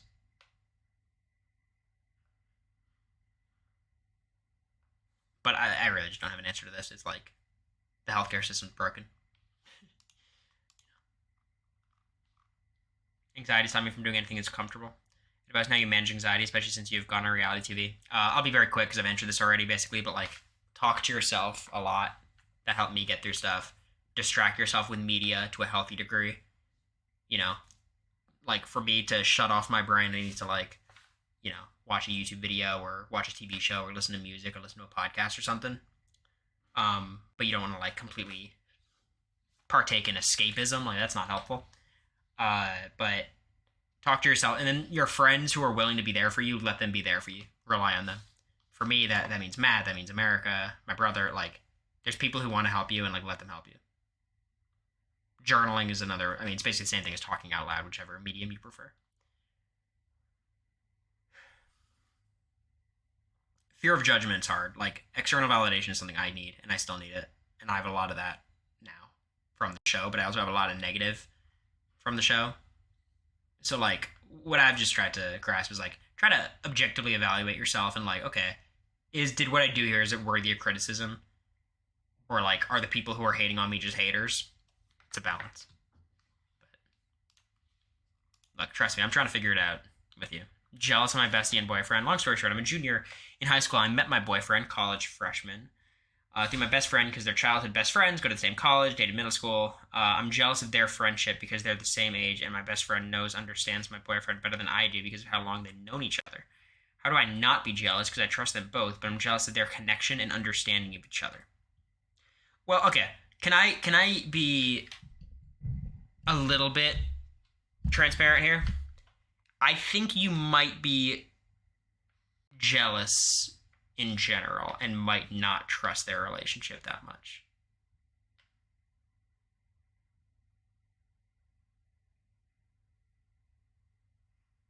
You know?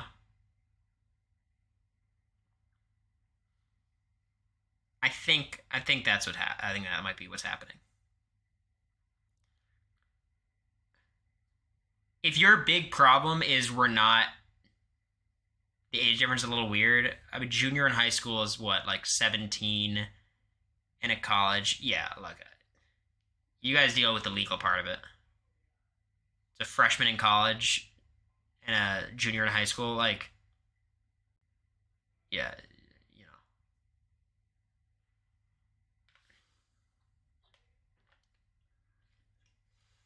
know, it's 18 and 16. It could be 18 and 17 too. But you know, like put it like let's say that they were 35 and 33 for the sake of this.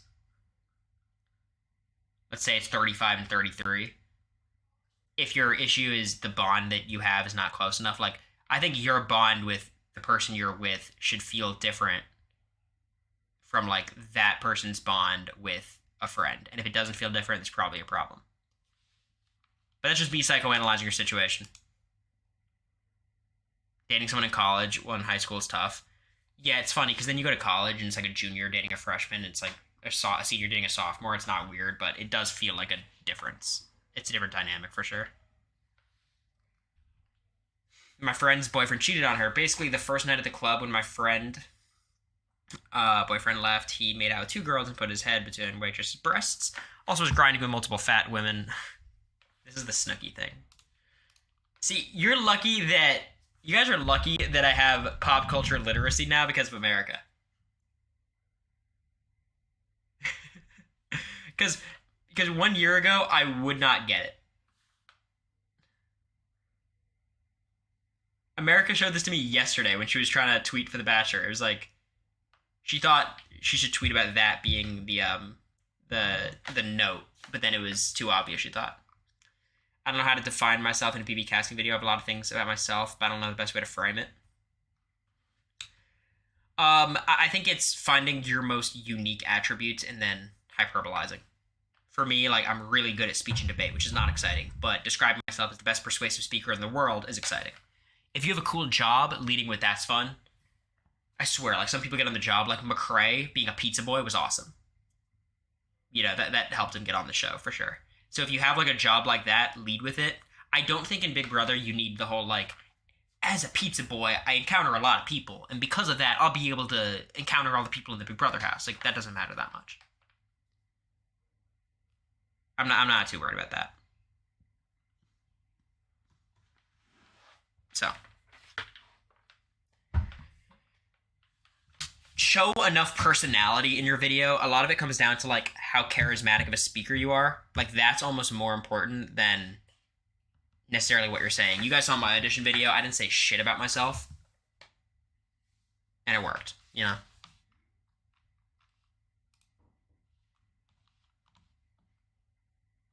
Anyways.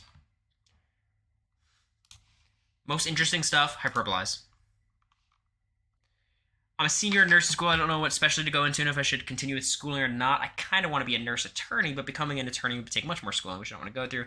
I just don't know if I should apply for colleges right after I graduate nursing school or get experience as a nurse first, then start schooling. I'm lost. I would take like a half gap year. Like take a gap year and do one of these things during your gap year. You know? Like you could work just like retail, service, something normal, right? And then like kind of dip your toes into one of these paths and see if it's for you.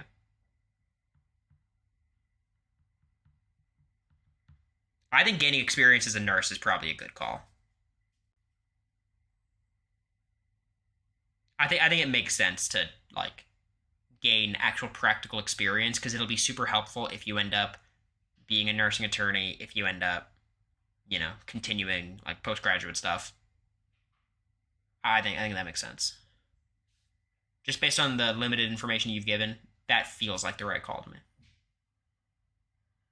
It's like, being a lawyer, like having paralegal experience. You're always at an advantage compared to undergrads who have no experience doing anything.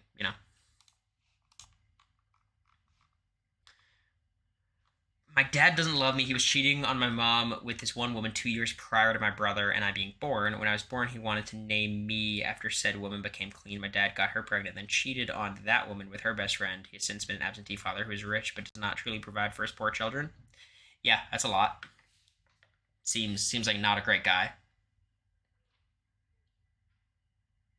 I'm not one to say what you should do with your relationship with your parents, but you know, I don't think that's someone whose approval you should be seeking. Doesn't seem like they have the best judgment, so maybe him not loving you is a sign that you're probably a pretty good person.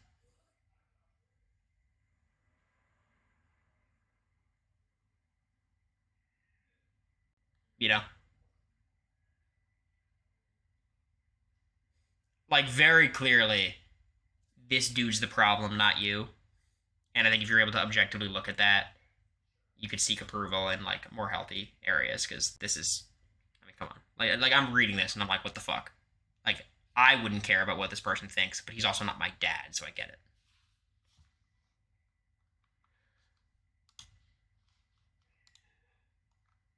Therapy, of course.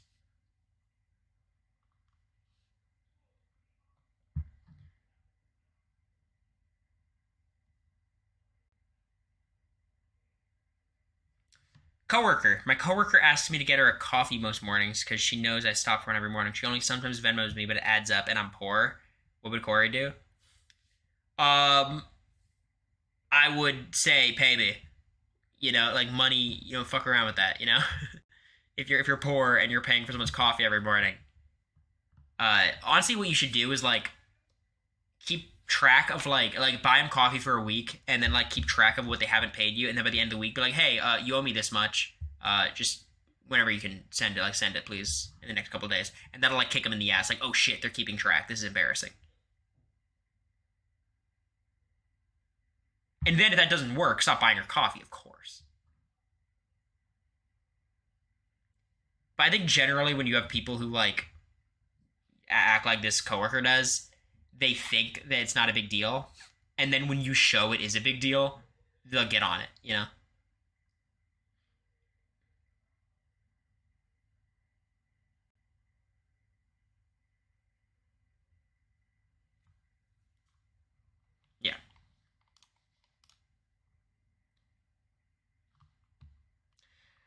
I work at a really small company, pretty much in a career that I'm not interested in. I accepted this job because literally no one was hiring a new grad, and this job somehow saw something in me, and I decided they wanted me to have a leadership position with a non-leadership level pay. Okay, I'm interested in data analytics, which is what my degree is in. However, the job is barely any data analytics involved. I could leave this job, but I'm not gonna lie, it's easy as fuck, and I work from home. Pay isn't terrible. Um, yeah, living with parents is fine, but I'm extremely unfulfilled and kind of depressed. Any advice? Again, you're in a good situation where you have a job that is from home and easy, So while you're looking for a position you actually like, you can keep your job. It's not like you have to quit and then go on a full-fledged job search. You know? Like, you could do both things at once.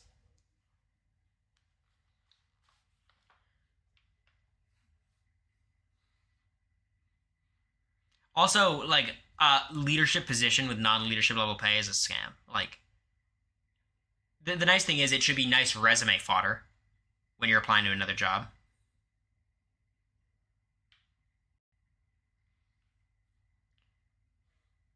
Yeah. Like, you're in a good position because you have a job that allows you to look for another job. So, that'd be my advice. And look, I mean, if a job is leaving you unfulfilled and depressed, it's not a good job. I just don't think you should fully quit before finding something else solid because I think you'd be surprised. Like things can get worse. Like being unemployed versus having a job you don't like is a real thing. And also, some advice I'd give to people generally with jobs they don't like is like you have two options: try to find a fulfilling job or seek fulfillment outside of your job. Like I have family members who like don't love what they do, but they travel all the time. And that's how they get their fulfillment. They don't love what they do, but they're really into like they go to the movies every day. They love movies, they love film. You know? So like I don't think it's super healthy to like derive your happiness from work all the time because it's really hard to do that. And if you find a situation that allows you to do that, that's fucking amazing. But if not, that's okay. And you're in a situation where like you don't it's not a very big time commitment your job like say you're super into gaming like you could try to pursue that in some way that you wouldn't be able to if you worked a 9 to 5 in office. So hi Corey, I sometimes play this game with a person who always targets me. Okay, what the fuck? If this is Wethley, I swear to God, I'm the one who extended the olive branch and you fucked me. I don't want to hear it. I don't want to go to DMV. My list expires here, but I don't want to go to DMV, but I can't. The DMV is not that bad. I think you guys are whiny bitches about the DMV. At least my DMV, like, it's kind of annoying, but it's not horrible.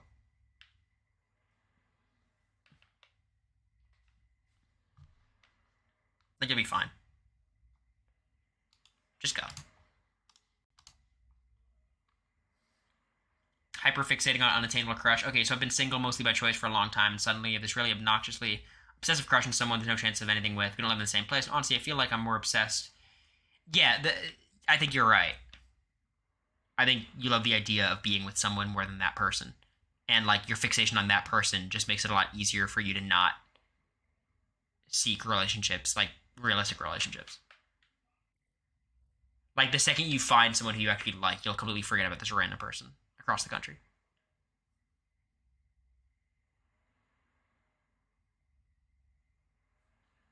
Like, I think you almost answered your own question. The way to move on, find someone you like. The idea that, like, you're like, I can't date because I like this person. You don't actually like that person. You just like you like the idea of someone. So, the same dating advice I've given to everyone else, that's my advice. This is not Matt. Shut up.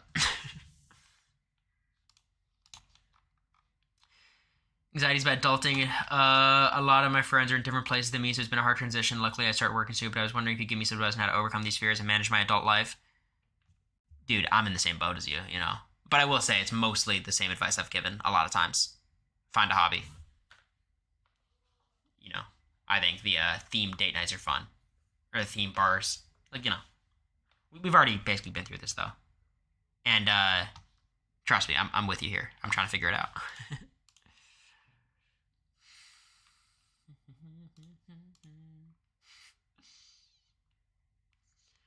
Sleep schedule, we already answered this one. Same advice.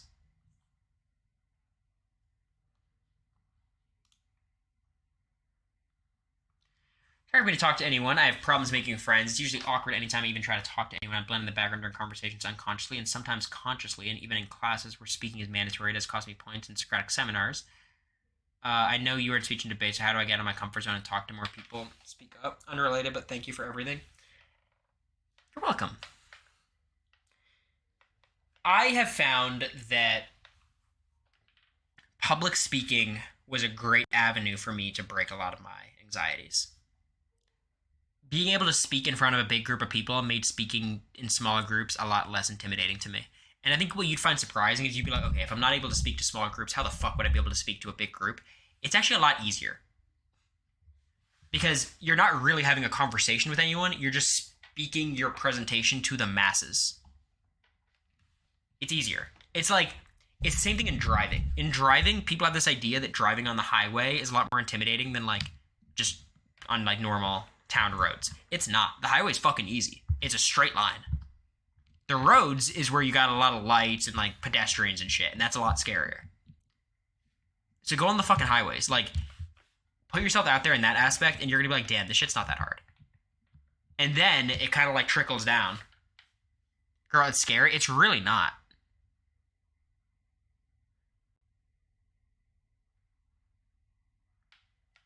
Highways are way easier. If you're a person who drives, you know that.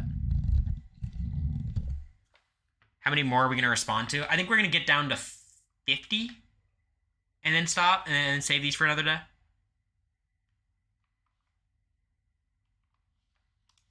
I'll make them quick, though. Best friend, I'm not going to her baby shower. Hi, is my ex from... My best friend recently got pregnant with my ex from high school. He was my first love, and I feel that should know better than invite me. The audacity, plus I was supposed to go to Vegas that weekend. This is easy. You say, is this... This is a mess. So your best friend got pregnant with your ex from high school, who's your first love. You have two options. You say, hey, I'm really happy for you. I feel uncomfortable going to the thing for the elephant in the room. It's just a little bit weird. Or you say, I already made the thing to Vegas. I already bought my flight and I can't refund it. I'm so sorry. Bye. Then you go to Vegas. You lose all your money. It's easy. You got two outs.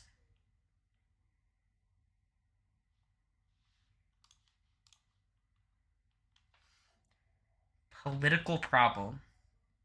The recent events in Palestine have been very thought-provoking, to say the least. It's actually heartbreaking to see the tragedy and complete disregard for human life as we live in the digital age of genocide publicized on social media for all to see. Gun contests. I'm extremely disappointed in how Biden's handled everything, and I'm very unsure of what to do in this next election soon and who I should vote for. Do you have any thoughts on this? I could use a bit of insight. I mean, I don't know if you guys are expecting a joke answer, but straight up, I think there's a very interesting conversation to be had about if it's Trump versus Biden, which I think we all assume it's going to be, right?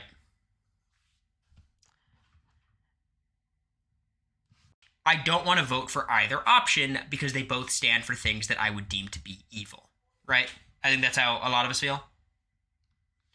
Now, and maybe this is speaking from a place of privilege, land on the side of I don't want to cast a vote in protest because I'm from a state where it could theoretically go either way. I mean, Florida is mostly a red state now, but I know the damage that will be caused if Trump's president. I know the damage Biden will cause, and Trump will cause less, and both of the damage will be catastrophic. But my vote in protest doesn't do anything. But that's just me. If you're from California, your vote doesn't matter. Do whatever you want. If your vote does matter, that's also your right. You know? You said that backwards? Yeah, if your vote matters in a place, you have to cast the vote, you know? You guys know what I mean? Trump would cause less damage? Yes. Trump would cause more damage than Biden, of course. Yes. No, I misspoke.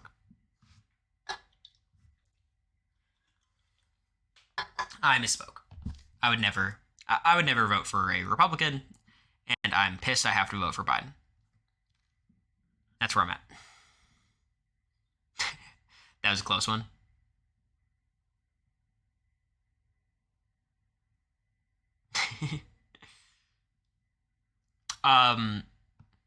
So look, I think you're well within your right to not vote for Biden, but I'm just not a person who's gonna not vote or cast a meaningless vote. Maybe meaningless is harsh.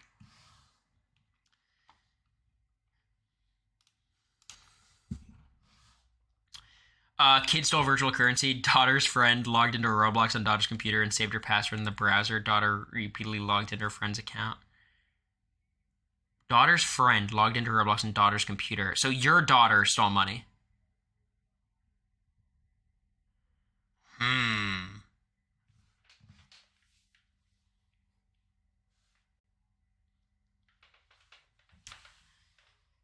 This is a tough one.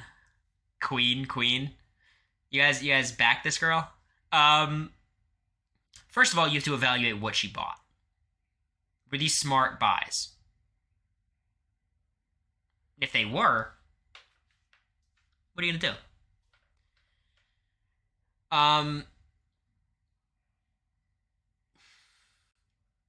So I assume like the other parent is gonna be like, "Hey, what are these charges?" And you're gonna say, "I don't know, hang up." Then you're gonna hop on Roblox Big Brother with me. Win. Nominate Wethley. I'm in my 20s, never been in a relationship. I've never dated someone in my life or had any of those experiences that most people get in their teens, early 20s. I have good personality. I'm just so insecure that my looks and lack of experience, I never put myself out there. Help me. This is a serious inquiry. Yeah, I was in the same boat. Straight up. Like same exact boat. I think the lack of experience thing was my concern, and it's really like number one. I think the type of people who you'd be pursuing or like dating are probably not in the same boat in terms of lack of experience, but like closer to you than they are to like you know sex maniac, sex like the ultimate sex haver.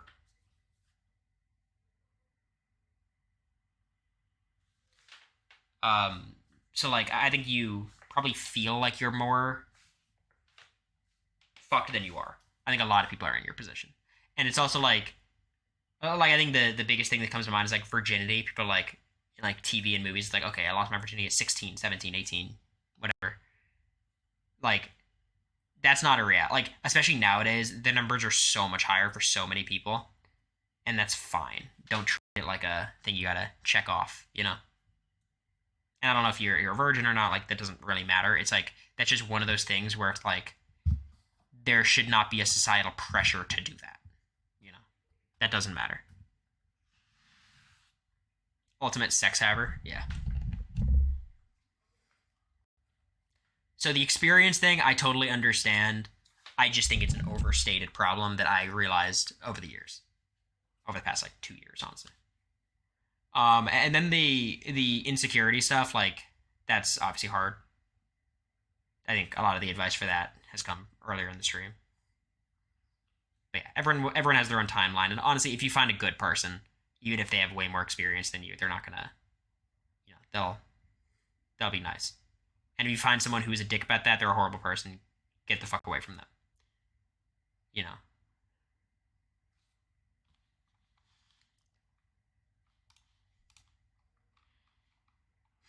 I have to take a public speaking class from a major, but I hate public speaking. Please help. Public speaking classes are so fucking easy. Everyone's scared of them. Everyone's gonna be scared. Just follow the rubrics. Do the bare minimum. You'll get a B. Good luck. You won't be able to make me feel better about this, but I'm gonna say it. I hate getting older. The only thing I'm okay with getting older is being able to get on Big Brother. Yeah, but there's also benefits of getting older. Like being a kid sucks. You can't do so many things. But I can't make you feel better, so. Does Matt know why he lost against Jag? Yeah, I'm sure. I mean, I've talked to Jag about it. I think I talked to Matt the night of. We were all drunk though, so maybe not. Started back to school this semester of 2.5 years off, and this shit is so hard. How did I ever manage to do this so much work and have a job and have a life? So for your future semesters, you can really build out how hard your semester is going to be by the classes you take, and it depends on your major. If you're a biomedical engineer, it's going to be hard.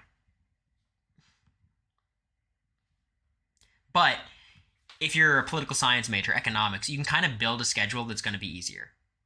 And look at rate my professor, look at the past syllabuses from those kinds of professors. You can really like minimize the work. And that's something I've tried to do, and it's been very helpful for me to take classes with professors that I've already had. Right. And I've always been a person taking 4 classes a semester. I don't try to do more. You know, there's so much stressful shit that's going to be happening in your life. Like, Just try to make sure the academics is like as easy as it can be. There's no like pride in taking harder classes and doing better in them. 2 semesters left too. Just knock it out. You got this. Just be gentle with yourself. Don't give yourself a shitty schedule. That's basically it. Put the music back on? Yeah.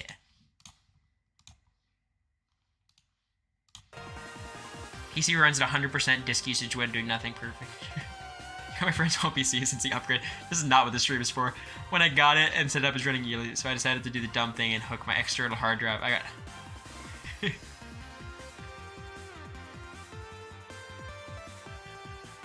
You did not understand the assignment.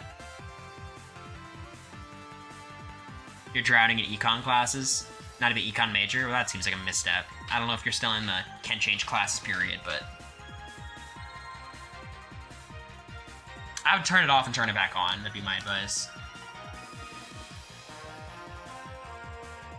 Can't find a job that relates to my degree. Have a bachelor's degree in history, but can't find a job. We talked about a history degree before.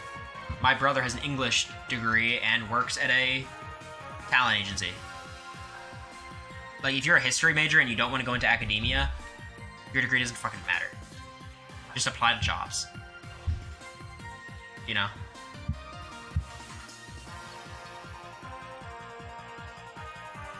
Also, academia is fun. I think being a teacher or professor would be pretty cool. Especially as like a thing while you're looking for other stuff. And law school's the move. Law school's the move, but it's very expensive, so that kind of depends. But look back at the VOD. We talked about history major specifically earlier. I've started watching Bachelor, Physical Real Commitment. America's Tweets gave me FOMO. The Bachelor is not that bad. It's 2 hours a week. It's 1 episode, so you have all week to catch up on it. Dive in. It's my first season of The Bachelor too. We'll all go through it together, okay?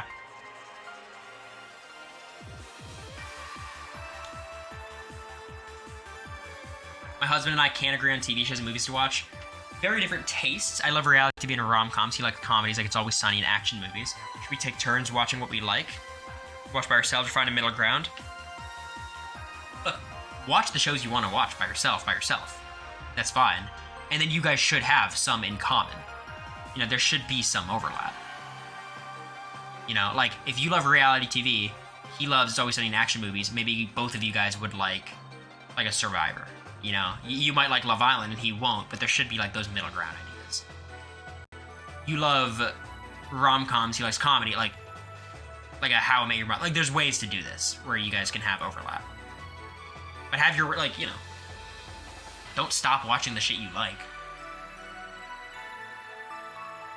We have like New Girl and Modern Family, exactly. Like, any recs that'd be in like the middle of these things. I do think Survivor is like a middle ground thing here. Oh, no, it'd be a good one. Watch The Physical 100 together. Watch The Physical 100. It's like super physical and action heavy and whatnot. But also it's reality TV. And it's a really good show.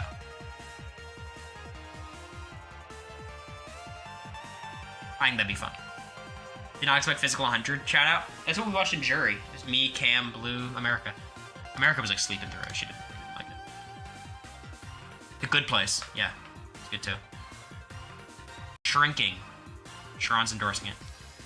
I want to go rafting, but I'm scared of the slime. What do I do? I don't even know what this means, but I feel like I'm being got. Other CBS reality starts to get more Twitch viewers than me. That's saying who I am. I was a pre-merge boot on Survivor 45, who's voted out 5th. I've started streaming, but other CBS reality stars have been getting more viewers than me. How do I get more? I'm also 5'6", if that helps. Now, let me say, if you're 5'6", it's gonna be challenging. 5'6" is a tough bar. If you're 5'7", you might have a bit of an easier time.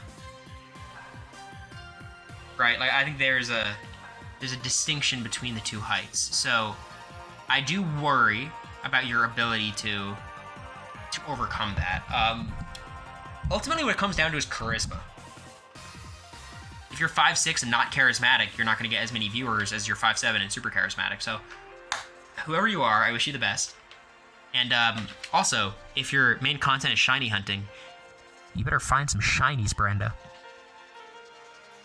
Actually, here. So I'm sure Brenda's not even here anymore, but someone should clip this and send it to him. What he needs to do is when he has a shiny, have a super crazy reaction, and then like post it on TikTok and Twitter. Like, I just found the most rare shiny Pokemon, and then direct everyone to his Twitch. Treat it like old school like FIFA pack openings, where it'd be like, oh my god, I packed Ronaldo, come to my stream. Like you post that, and then you post it on YouTube Shorts, being like, I just got a shiny thing. Watch me shiny hunt live at twitch.tv/5thbootbranda. YouTube Short King, yeah. You're 5'7"? Yeah. 5'7.5". Proudly.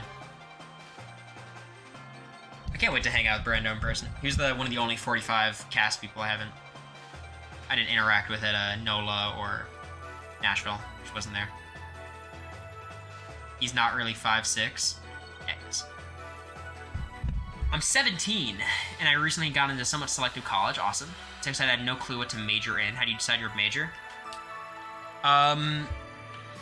Put communications. I love communications major. It's like a combination of an easy major, kind of a bullshit major, but there's career paths to go down with communications. But that's just me. I think communications is a good one to start with. Ultimately, what I find is you're probably gonna fall into the major of the first year professor you like the most. So if you take like a political science class with a professor that you really like vibe with, you might become a political science major, or if that's communications or psychology or whatever. So just be open to that, right? For the first year, don't even worry about it. Just take all the shit that like you need to take. You know, like the prereqs and stuff, and Common Core, and just get your requirements done while you're kind of shopping around. I think comms is a safe bet. I really like comms, so don't stress about it though. Major's not that important. My ex is in the wedding party. My ex-boyfriend will be in our mutual friend's bridal party as a man of honor, and will also be going on the bachelorette trip this May. Our mutual friend, Sarah, says she invited him because he's like a gay best friend to me. That man is a cis-straight man. It's funny. After our breakup, he also sent weird DMs to my younger sister. Okay.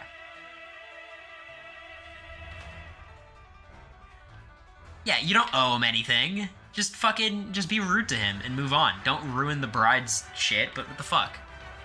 Just fucking ignore him. Don't even engage. DM my younger sister about her feet? That's a full red flag. I mean, make sure the mutual friend saw those DMs, okay? That's the first thing. Make sure the mutual friend sees those DMs, and if they still stand by him, fuck that mutual friend. And then just fucking ignore the dude. Jesus. Have I become addicted to Twitter since BB25? What is the cure? Need advice? Bro, I don't fucking know. Do you have any advice for me? I don't have shit. The good thing is Big Brother 25 Twitter is dead. And honestly, I found Twitter to gotten really bad recently. I know everyone says that, but like, I feel like there's a lot of violence that just pops up in my timeline. You know what I mean?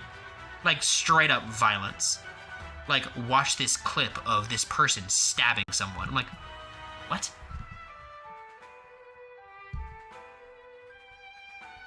Dumb ways to die? Yeah, it's crazy. Fuck Twitter. This is stupid. My boss's son and I are a thing. My supervisor's son works at the same place I do.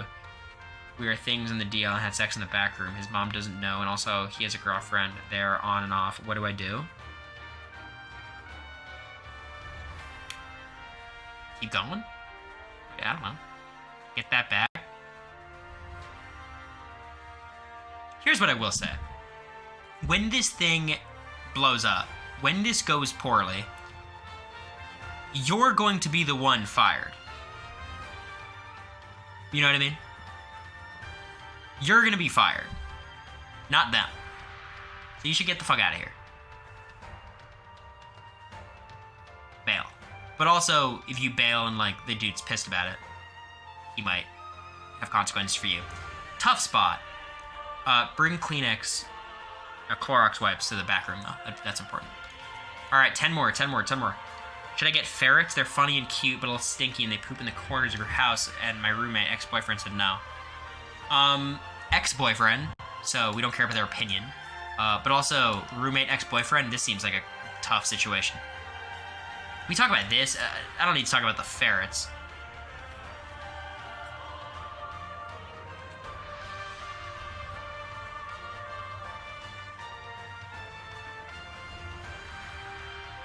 late, by the way, what my bride knows about DMs to my sister, then just enjoy the bachelorette trip. Just drink a lot. It'll be fine. Keep your little sister away from him. Revenge Ferret. I will say, Revenge Ferret is a good idea. So, ferrets just kind of sleep all day, though. I don't think it's a bad thing. I'm Team Ferret. I think they're cute. Get one.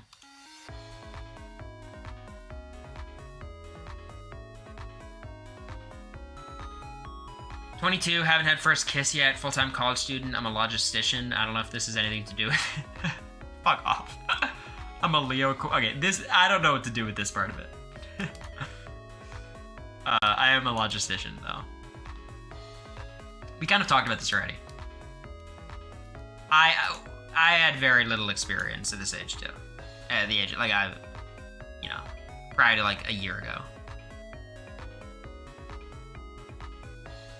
You're not a loser. Shit's awkward. It's weird. It's hard.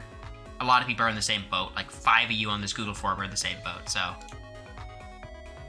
You're not a loser. Do things at your own pace. There's a lot of people moving at the same pace as you. And the people who are not moving at the same pace as you, if they're a good person and you're hanging out with them, they're not going to be assholes. Is having an American flag lock screen a red flag? First of all, funny. Yes. I have a micro penis. Can you relate? No. Micro penises are crazy. I have seen pictures. It's pretty mind-blowing. It almost looks edited. My friends are talking shit about behind my back. They've been discussing planning a trip and are all thinking pretty similarly in terms of where to go, what to do. I have different opinions, chose to share with them.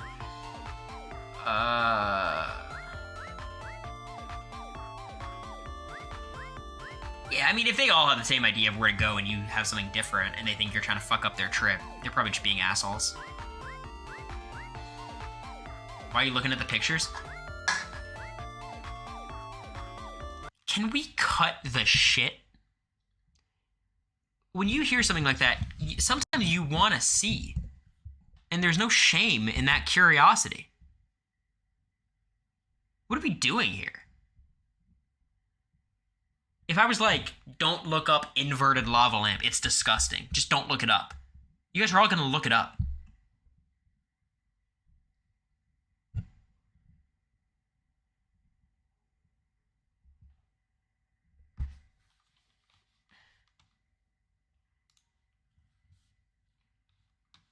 Just looked it up. That's what I'm saying. Like, I'll look it up again. I'm looking it up right now. Okay. Yeah. Like, the way I see it is, friend groups, people are going to be shit-talking behind their back. In every friend group, people have the people they're really friends with, and the rest of them are just filler for the social events. So as long as you've got your people in the friend group who you're good with, who fucking cares?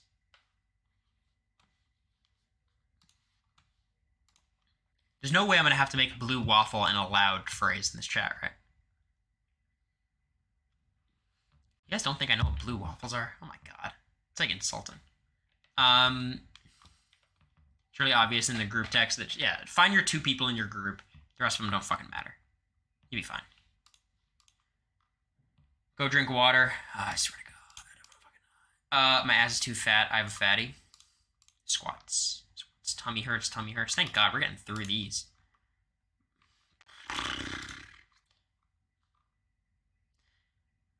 Anxiety in a new relationship? Be very open. America's very good at identifying when I'm having an anxiety moment.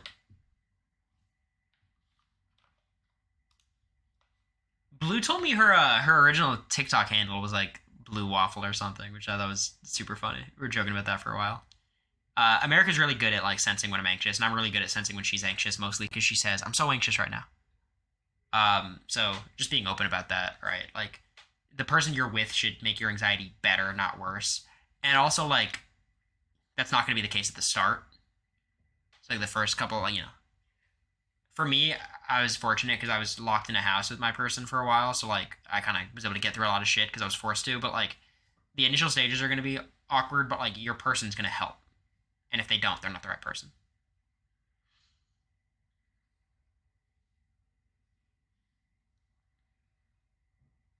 My person's so key. You guys are so annoying. Oh my god. Oh my god. Ay, ay, ay. You guys can't chill. Poor mental health and I feel lost. I have severe social anxiety and it's keeping me from doing many things I want to do. I feel helpless. I don't know what to do. We talked about this a lot already. I don't want to repeat myself, but, you know, therapy's good. Talk to yourself.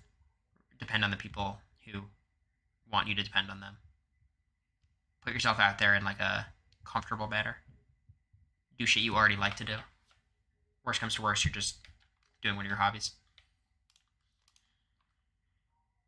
Craft My Heart Gold Team. I'm about to head into the 7 gym. Current lineup: Quilava, Ampharos, Gyarados, Skiploom, Nidorina, Onyx. I want a good flying type, but I'd take a Skiploom and Onyx out before anyone else to do.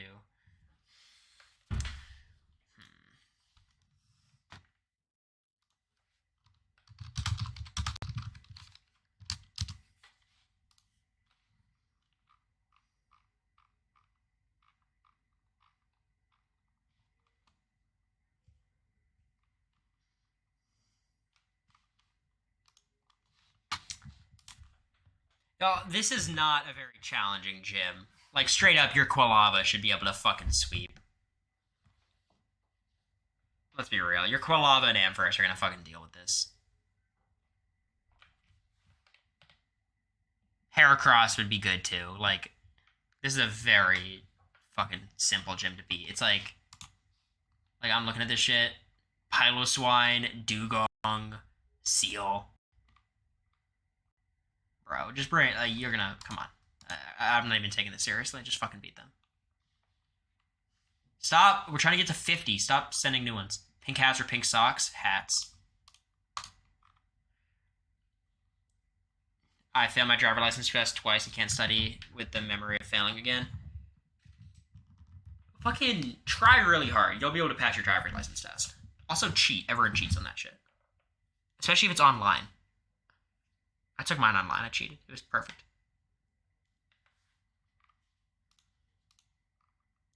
Paper for class after I had instructions how to pass level 1 of a video game. I don't play video games. Well, that's good. Because anyone who knows how to play video games is going to be fucking pretentious about it. Literally play a video game, be level 1, describe your process. Organic chemistry assignment, 9 pages due at midnight. At midnight? Depends what time zone you're in, but you're in some trouble. Lo-fi Undertale music. Get it going. Drink some caffeine. Footnotes. A lot of citations. You'll be good. A lot of citations. You don't have to actually... The citations don't necessarily have to be real, but, you know, make sure they're about the topic that you're citing. Okay.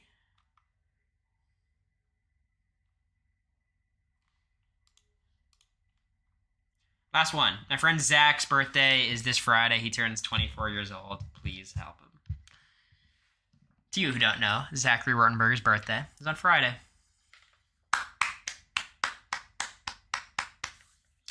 And there's only one thing he wants, and that is Robux.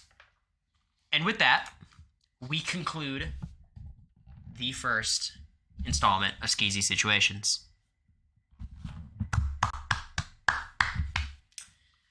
Let's go!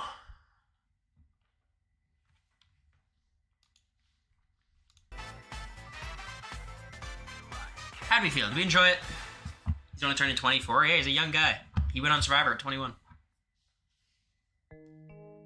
That's pretty fun. About 500 viewers the whole time. It's nice. People liked it.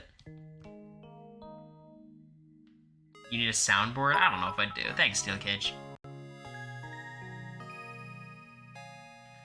Remember, everyone, you know, people's subscriptions are being canceled because it's been a month since the initial one, so remember to subscribe. You can subscribe for free with Amazon Prime. Link your Amazon Prime account to your Twitch account. You get a free subscription. You can use it on me, Jake, Brando, anyone. Eviction Notice or Flavor of Love? I kind of want to play Eviction Notice, but I know you guys want me to use play Flavor of Love. We'll do a poll.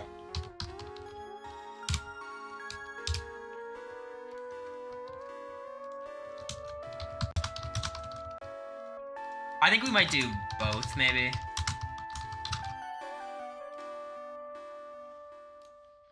I think we're flavor loving. I'm just gonna open it up preemptively.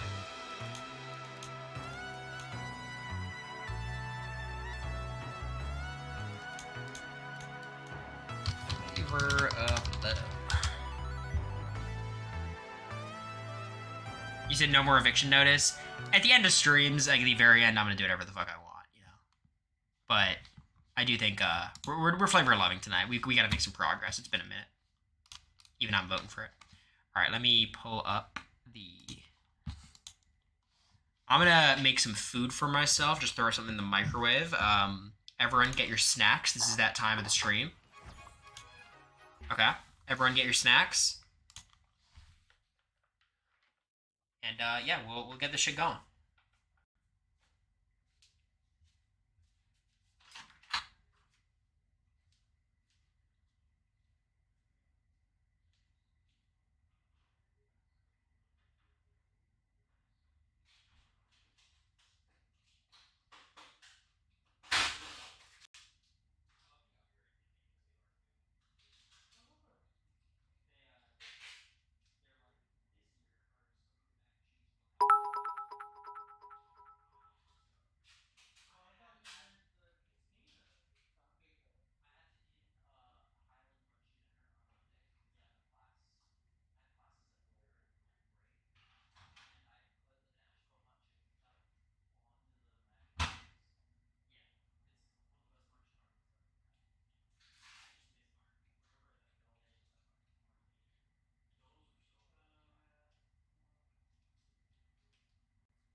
Yeah, we got 1 minute till my shit's ready.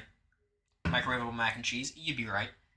It's good microwavable mac and cheese though. It's not like it's not like Kraft Easy Mac.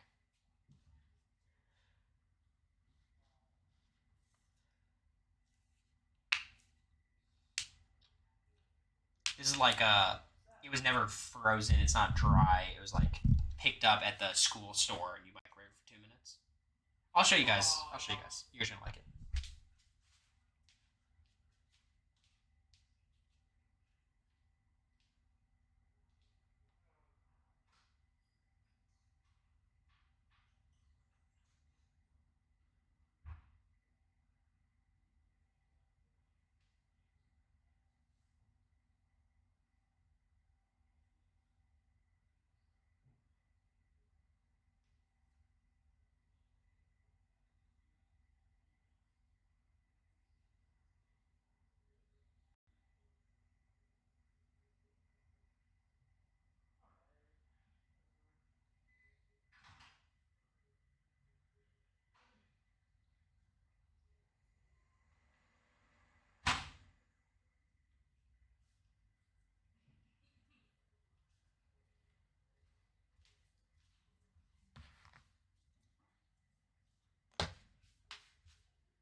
Alrighty.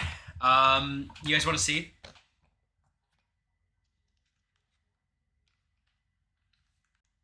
Does Zach have a Twitch? No. Check it out. I don't know if you guys can see anything. You guys can't see shit, but there's like white cheese, yellow cheese, basil. It's good. It's good. Trust.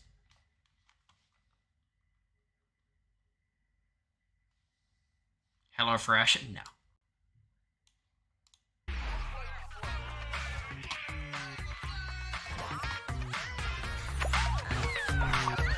Is basil the veggie now? Yeah. It's a green.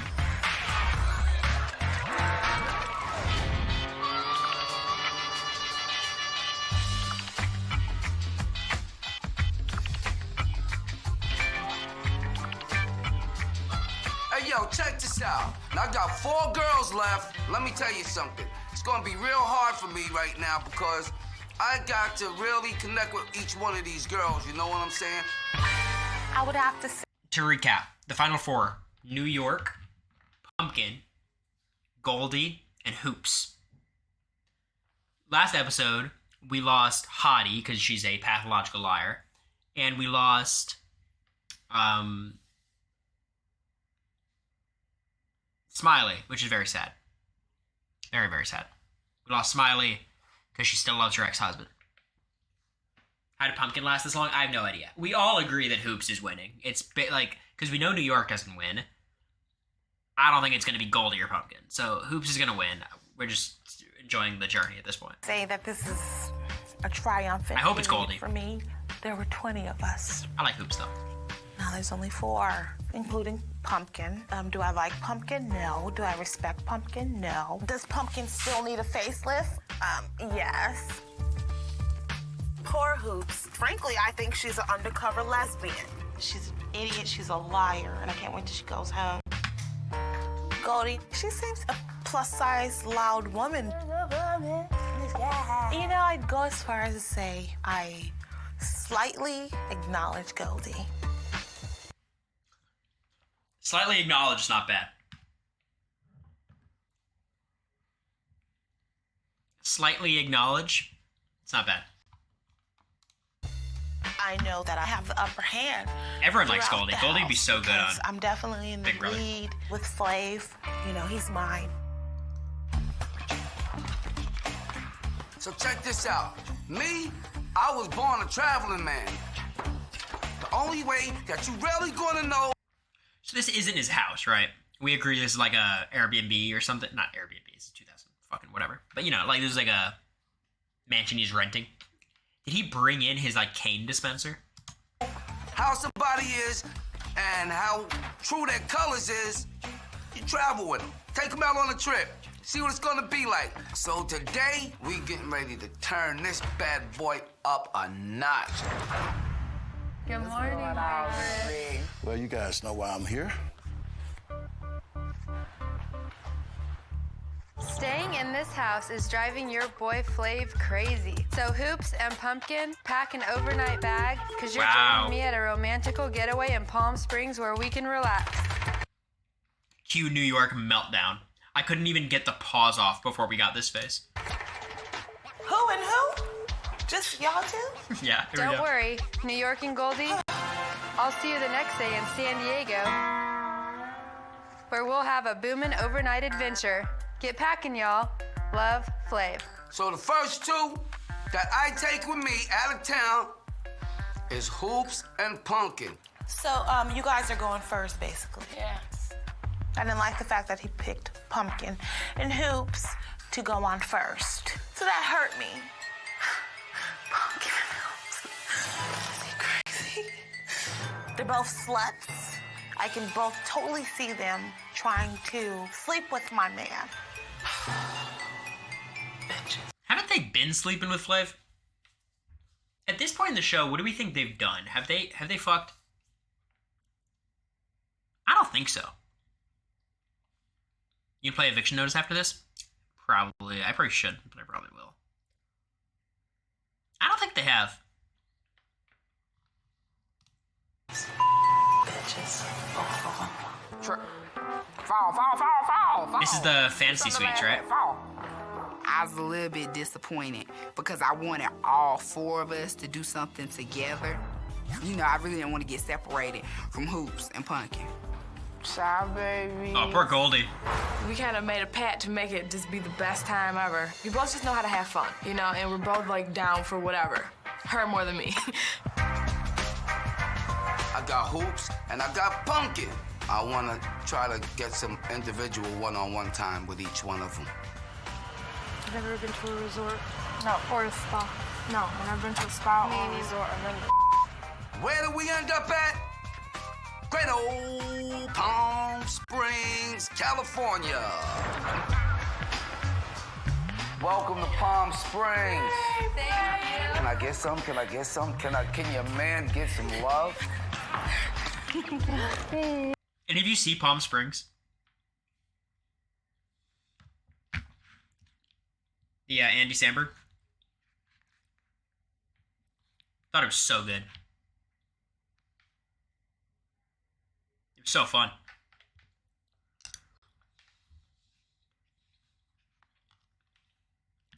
Love Andy Samberg. Love the mother from How I Met Your Mother.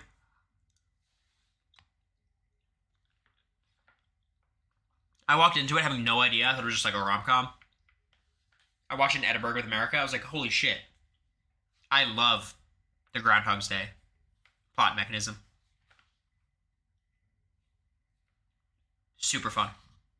I like Brooklyn Nine-Nine too. Rooms right about now, you know what I'm saying? I gotta kick keys, nothing, all that. I got y'all set up. I heard the ending was very like it happened. It was like 2020, so it was like a very.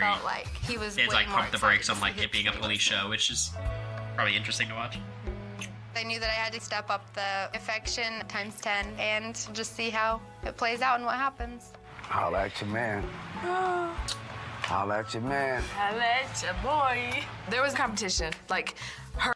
They were in like a makeout line. Her Pumpkin kissing him, and okay, no, I gotta kiss him. Thank you. Why am I so lucky? Why? Woo-hoo! This is called paradise! Ain't it nice? So Flav escorts me and Pumpkin to our room. And there were flowers and robes and food and drinks and... I wonder how often like the girls in Flavor of Love hang out and are like, what the fuck are we doing? Do you think it's like a inside joke between like everyone in the house except New York that like, this is the stupidest shit ever. None of us actually like Flav. Or you think they're actually just like into it?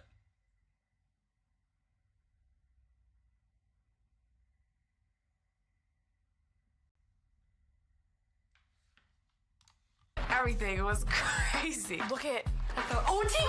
A TV! It was a TV. They're pumped. I hope we're supposed to open it now. Welcome to Palm Springs, ladies. There was a little note from Flav. Give me on one for yoga. I was thinking, oh, I've never done yoga, but I figured if Flav could do yoga, then I could do yoga. What is yoga? When I heard yoga, I got a vision of these big, like, incense just brewing. And you, like, sit, like, with your legs crossed like this the whole time. That was it. Hello, how you doing? What's your name? My name's Byron. Byron? Yeah. Nice to meet you, Byron. My name is Flavor. Hi, Flavor. Took him out onto the grass, had to exercise. Very formal. My name is Flavor. That ass. Yeah, we had yoga going on, folks. So let's Very just start by coming up to all fours.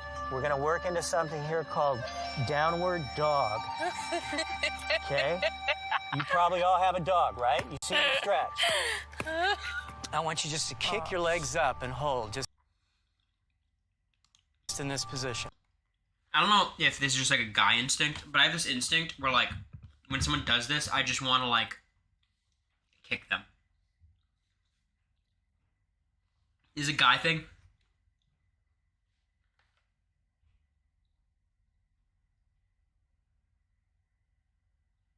No?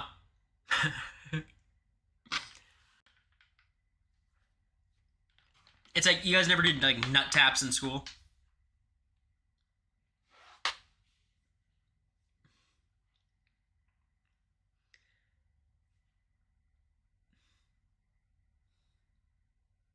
A nut tap is just when you'd like have your friend next to you and she'd go like bang. Not if you're middle school. Try high school. I think Matt is like sterile after going to high school with me for a couple of years. We're women? I'm curious. I want to run a poll. And obviously only answer if you're comfortable answering.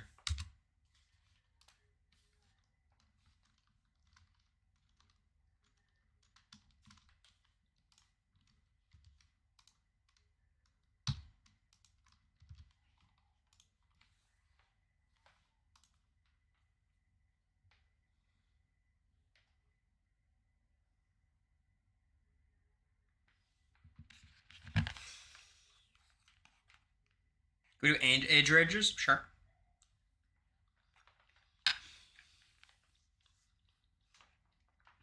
It's probably super unique to Twitch, right?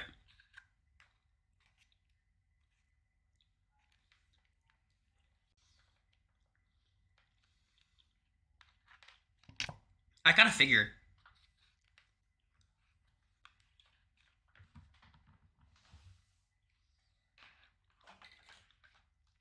Hassan, yeah, too. That's age. We'll do an age ball. I'll play this while we're doing it. Breathe. Now let's roll back. Stay there. We'll do it in a second. Keep pushing. This girl can take it.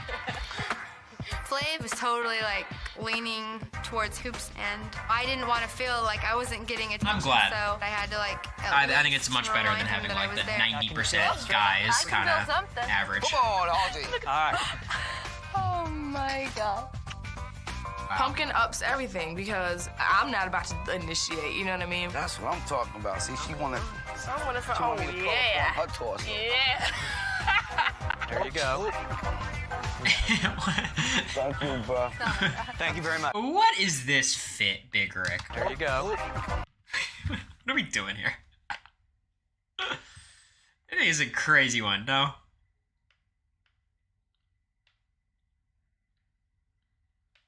He's ahead of his time, honestly, right? Give me a hug, man. He's looking great. Thank you very much. We'll see you later. Yo, I like that, Rick. Oh, that's hot. This is my resort look. That's hot. So, Rick, what's poppin'? I'm ready to escort you guys to a beautiful cabana. Follow me this way, please. So, as we were walking over the grass, I said, ladies, let's take a dip in the pool. If there's no lifeguard, that means we ain't got no babysitters, open pool. All right. Your man is up in here now, boy.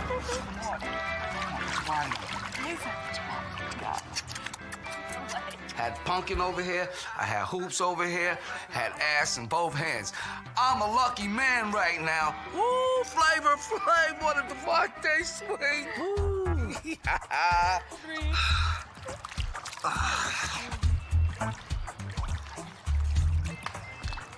When Hoops would do anything, like turn her head, I would always take that opportunity to move in and kiss him. Pumpkin is really open with her sexuality. She don't care about walking around naked. She will flash somebody. I mean, I know this is a competition, but I don't know what the hell I would have to do. Hey, let me tell you something. I know this could go either way, but it's hard when you're in the middle and you got equal love, equal value, you know? Yeah, we know. Yeah, I wonder if I would like to hear this as a contestant on Flavor of Love or like a contestant on The Bachelor, like how hard it is for them. Like it's much harder for the competitors. You know what I mean? I feel like it's kind of like the whole like the Riley thing. People are getting frustrated. Like, why are you crying your HOH? Like being HOH week one, even given the twist, is really hard. But like you nominated, like there's people who are nominated, so you have to like keep it inside. You know, unless you feel really comfortable with like one person.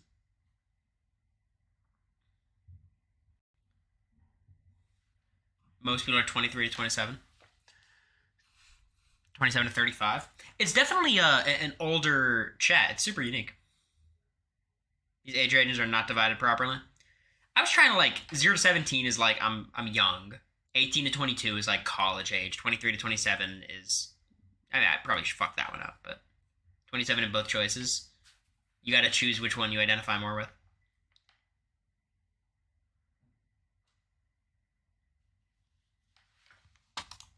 Whatever makes you happy, we're cool with it. We hope it's one of us, you know what I'm saying? But if it ain't, then that's what it is. I'm a very strong person. If I want something bad enough, like I'll do everything I can to get it. I'm gonna get Flav in the end, and that's the only thing I'm here for. We love you, Flav. I love y'all too, Hoops and Pumpkin. Me too.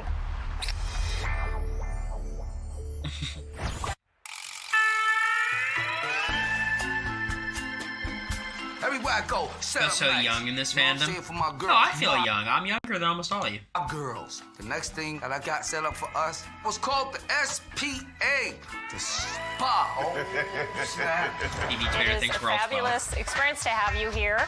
All three of you are going to be having a great experience. Because you guys act so mature on Twitter, you know? Our Mediterranean spa, The Well. We're going to take you back and start your experience. Now, can I just say one thing? What? All is swell at the well. Oh, that's good. I like that. I know.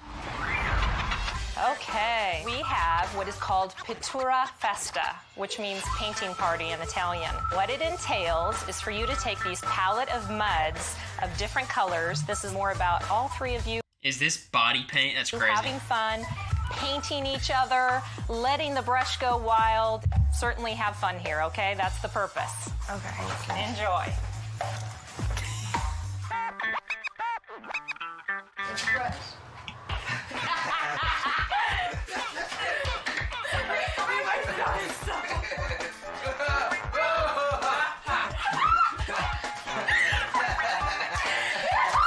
Next thing you know, throw the paintbrushes down, everybody's grabbing mud, putting it all over each other. Your man Flav had the flyest mud bath in the world.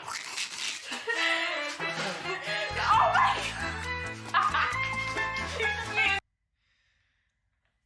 Pumpkin, okay, putting aside, Pumpkin said some shit. So is New York, to be very fair. She does seem like fun. She seems like a fun time. You guys think you'd have fun night out with Pumpkin? I ship Hoops and Pumpkin. Think you'd have a good time going out to the club with Pumpkin? You guys say no, I think you guys would have fun. Could be wrong. That's what I'm talking about. I pulled the string on Hoops' top because I wanted to see her freak out. That's stupid. But the reason that she kept it off was because she knew that she needed to. I think she felt like sexually threatened. I haven't been throwing myself at him, and that could be a problem. So I'm gonna try to come to him a little bit more and really let him know how I'm feeling. Then, let me tell you all about the best part. Showering off the mud. When the mud started coming off their skin, what I seen, I said, boy, am I in. Woo! Lucky. So, my next educational talk is going to be on reality TV showering. A rare area where I've got expertise. This man in the world, Flavor Flav. I did have strategies basically at every point. You know, she was in the back of him, like washing off his back, so I got in front of him because if I get in front of him and start kissing him, he's not gonna give a shit about what's coming off his back. Flavor Flav. Why did he go so Flavor Flav? He said it like I would say it. Not how he would say it. He has Flavor Flav. You know what I mean? He emoted. Yeah. Oh, how's everything going? Hey, everything is going Yo, get out. real fine, miss. Okay, well, I just have to keep you on a time schedule. I ain't trying to leave right about it. Next thing that you want to do is there's some towels over here. You start to towel yourself off, and then there's some dry oil over here, and you're going to spray each other and apply that oil really nicely, and then we're going to start your next treatment, okay? Okay. He is such a reality TV star. Are y'all ready? Oh my goodness. I don't want to do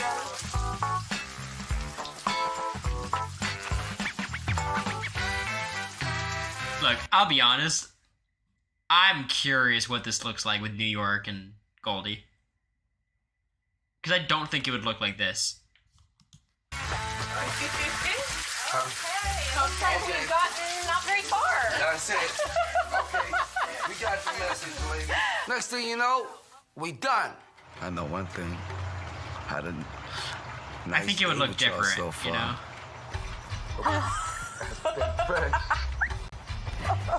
You don't even fit in it. Ready to escort you guys to your room to get ready for dinner. Come on, let's get out of here.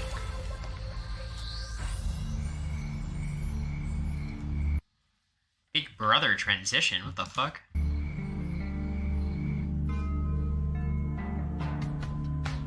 I knew that I had a lot to tell Flav, so I took that time to write him a letter. I just wanted Flav to know I'm not here just to make out with him, that I want to get to know him.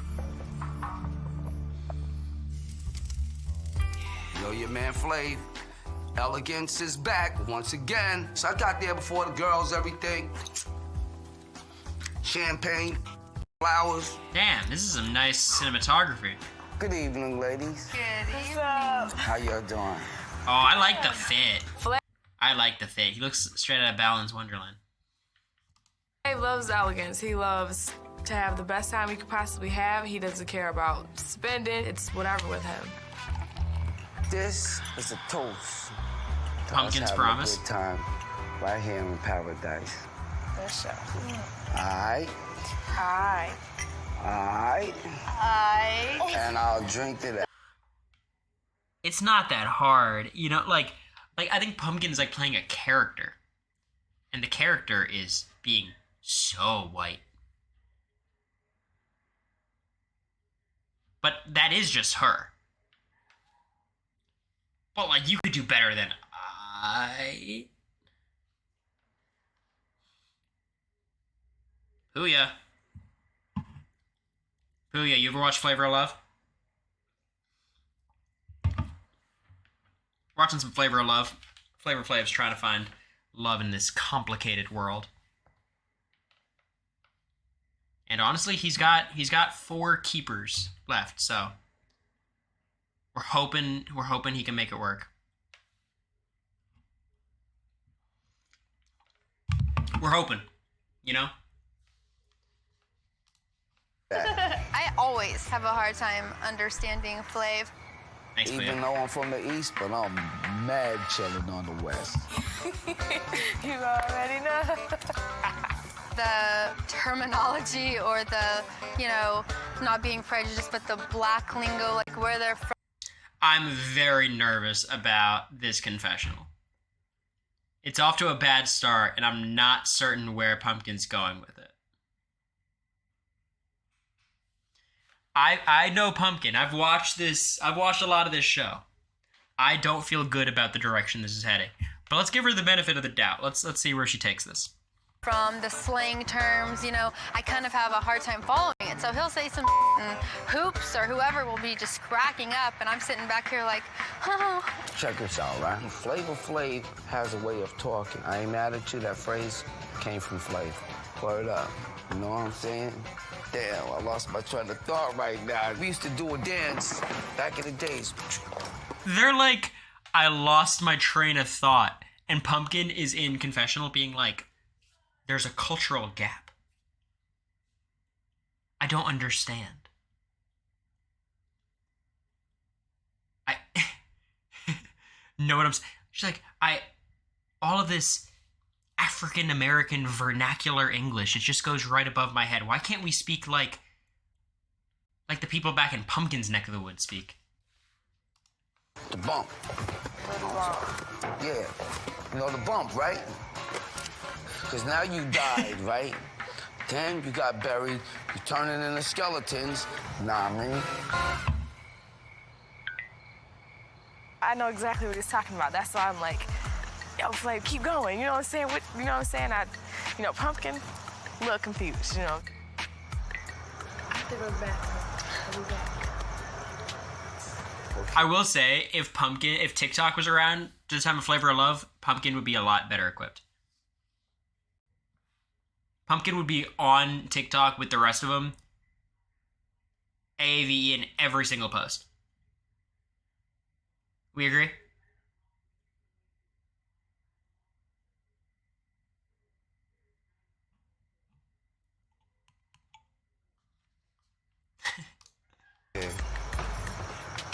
Pumpkin would be kitty kitty purring, boots down, 100%. I have a question to ask you. Ask me. Is your mind What have you been saying? I don't understand. pretty much made up, or do I stand a chance? You Because stand I'm a trying to very- give you That is not angling your truth from a position of strength. everything that I You can give stand a you. very, very big chance. I wrote you something, and if you just want to hold on to it and read it after dinner, or if you want to read it now, you can read it now. I just wanted to give it to you in private. Pumpkin slips me a note. And this note was about her wanting to be with me alone. Gotcha. Well, guess what? What? Got a little small surprise for you, but I'm not gonna tell you right this second. This strikes me as like a Michael Scott surprise. Like he's gonna like freak out, not know what to get her, and then get her an ice cream sandwich.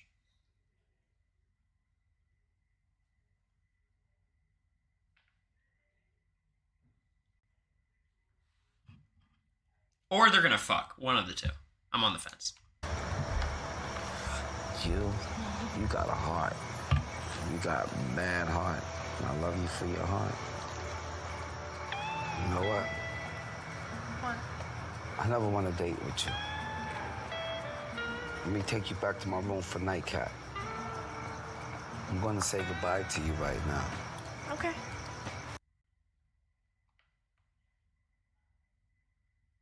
If I'm Hoops, I'm enjoying my night at Palm Springs. My own room.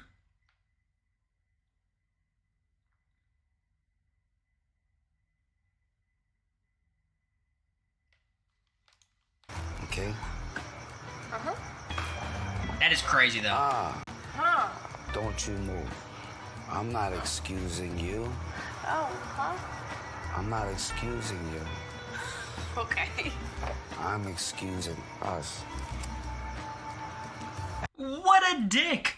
What is that? You're gonna sit alone.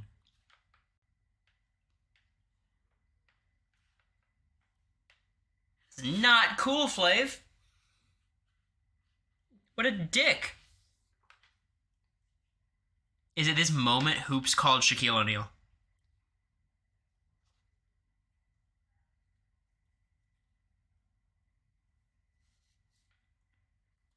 At the table. Bring, bring. And I will see you at the elimination ceremony. Okay. See you later, Hoops. Bye, Hoops. Ciao. It was just awkward. I hate being by myself, but now I'm like by myself looking dumb. I told Hoops Are you gonna I watch was the taking reunion? Of Pumpkin for the course. one-on-one. She was like, whoa. But I wanted to have some alone time with Pumpkin. The whole situation was awkward. I'm sitting there by myself. They bring Hoops the bill. That'll be,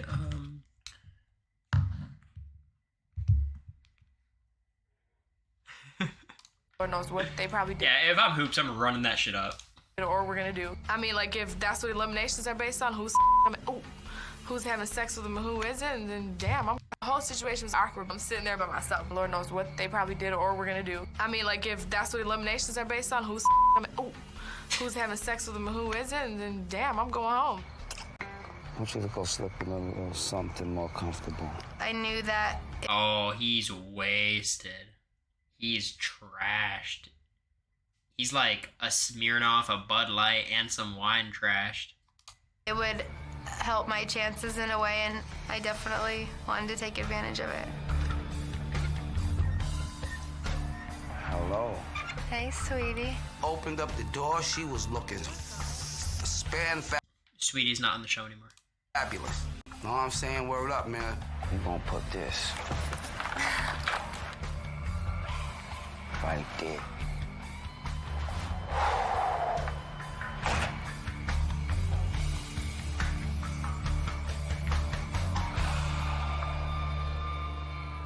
They definitely did something.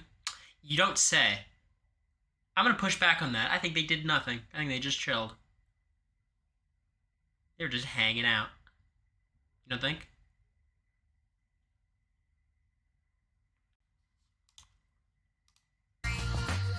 They were just cuddling, you know? This was the spot, Rick. The man Flavor Flav had a very lovely day yesterday in Palm Springs. Did you guys see the conversation I had with Jared about, like, doing stuff in front of the cameras?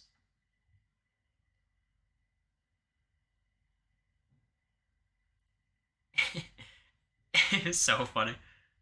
Anything you do under the covers can be denied. I'm like, huh. Ooh, your man man with the mud bath. The mud bath. I am one of the luckiest human beings in the Meanwhile, apparently they were not under the covers. world, ladies and gentlemen. Okay, now it's about time for me to exit the spot. On the road, sir. You took that and ran with it, and I was in the best bed in the house for it. So day number 2, I sent Pumpkin and Hoops back to the mansion. You told Suri you said that? I hope there's a lot of moments of me saying shit like that to Suri, because that's hilarious. And I met up with New York and Goldie down in old... They didn't film Jared and Blue? It's because they did such a bad job. Jared and Blue were, like, on top of the sheets, naked. Like, they couldn't even, like, pretend to have a camera over there. Meanwhile, for America and I, we were, like, you know, trying. You told them yourselves more than they showed. I was actually super happy when I came out, and, like, there really wasn't that much. San Diego. Here I am. First of all, at this animal farm waiting for my girls. Hi! How you doing? Come on, give it to... Ah, New York looks great. I like this. Very classic from Goldie, too. Missed you! Missed you, baby. Good. New York. I was kind of concerned about being paired up with New York because I just felt like she would probably like take over. How you doing, Miss Conservative? I'm good. So yeah, I kind of They like call her Miss Conservative. just figured, yeah, at some point, whenever I choose to, I step my game up. I know what time it is with you. I'm very territorial.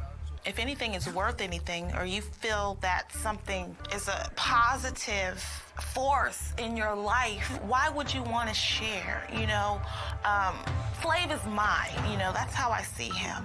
Got 2 of the baddest women in the land right about now. Wow, that women was holding the weight of the world. That is not... That's almost like edited in post. 2 of the baddest women.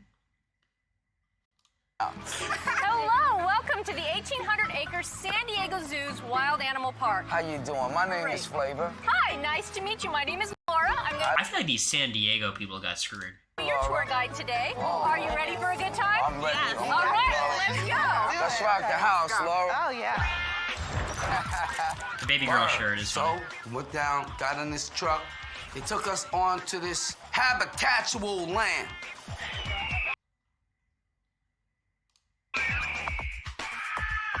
Feeding big pigs and cows. When are you taking America on a zoo date? Maybe a sanctuary date. A zoo? So we're gonna move on up ahead, and we're gonna see the giraffes, and we're gonna see rhinoceroses.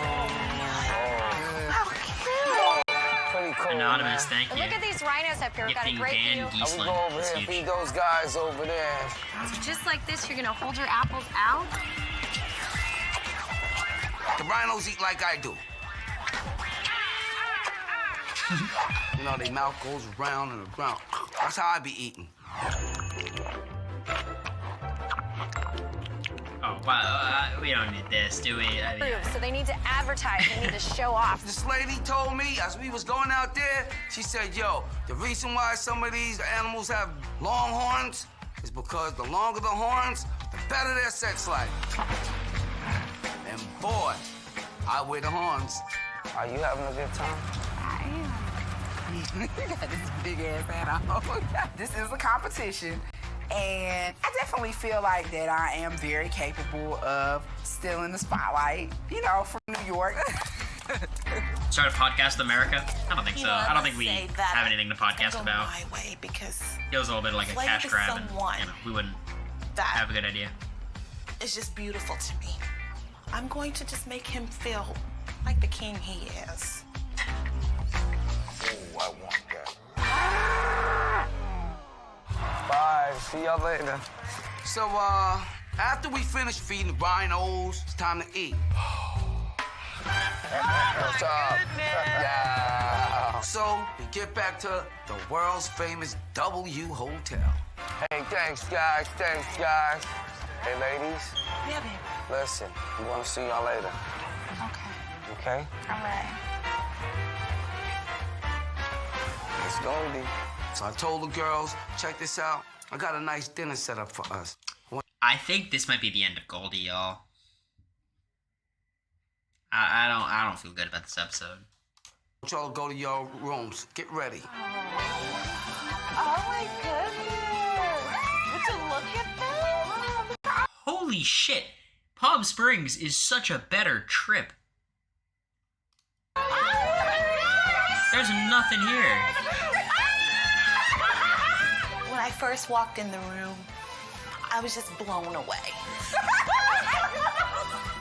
Just the total ambiance of it all. You think body just Pumpkin's leaving? Romance. Yeah, I don't think like so. A girl couldn't ask for anything. Not after this episode. It made me think like, oh my goodness, I could be living this way, you know? If I'm not the last one standing, it's almost like I'm never gonna date again. Are you with me on this? I'm feeling you on the. Yes. Beautiful. That's crazy. There's so many problems with that painting. I was really excited about the date. I wasn't really concerned about, you know, how New York was gonna look. I mean, I'm sure she was gonna look nice, but then I knew that I was gonna look really nice too. You look great. Thank you, so do you.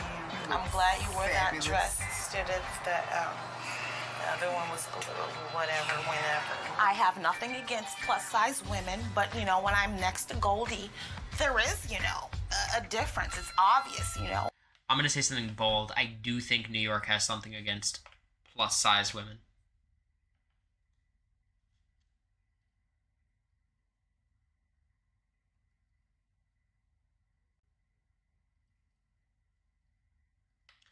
I will say, if you guys are going to rock with New York, you got to rock with New York. She's mean. She's mean. That's, you know? And just so far, she's avoided the Goldie hate, but here we are. You know? She's a cute girl, you know, cute next to gorgeous. Gorgeous is gonna, you know, devour cute. So, and she, the looks the she part, clearly and I likes definitely, Goldie. You know, I've scored too high for her to catch up.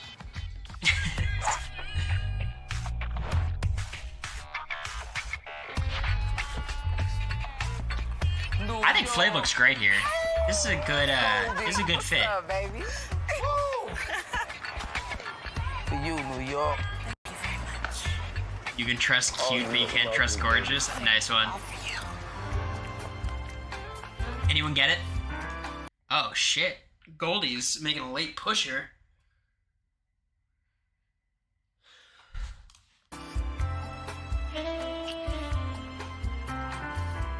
It's a Survivor reference. You can trust cute, you can't trust hot. It was Morgan and Jeffra. Goldie comes up to me, starts kissing me. I'm like, whoa, Goldie, where have you been?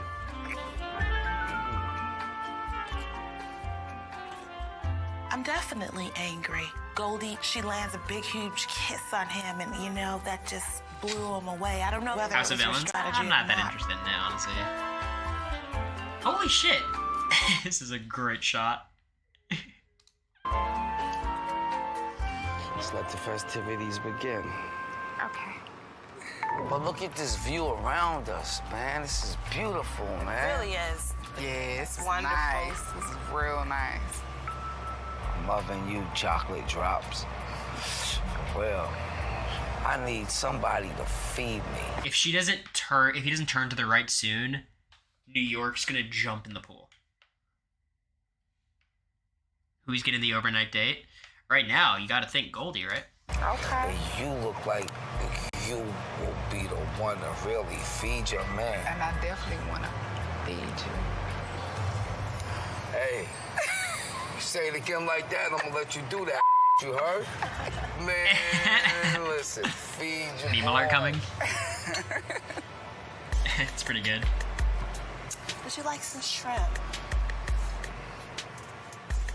Damn, New York's getting fucking owned here. This is crazy. It looks good, doesn't it? I can't believe this. Whoa, boy, I'm being shocked by my girl Goldie tonight. Man. I think the date was going in my favor. Lord, what took you so long bringing this girl around me?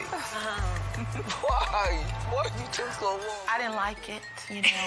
It hurt that he was paying a lot of attention to Goldie, but I think I handled myself well because I see myself pouring the champagne all over the table and leaving.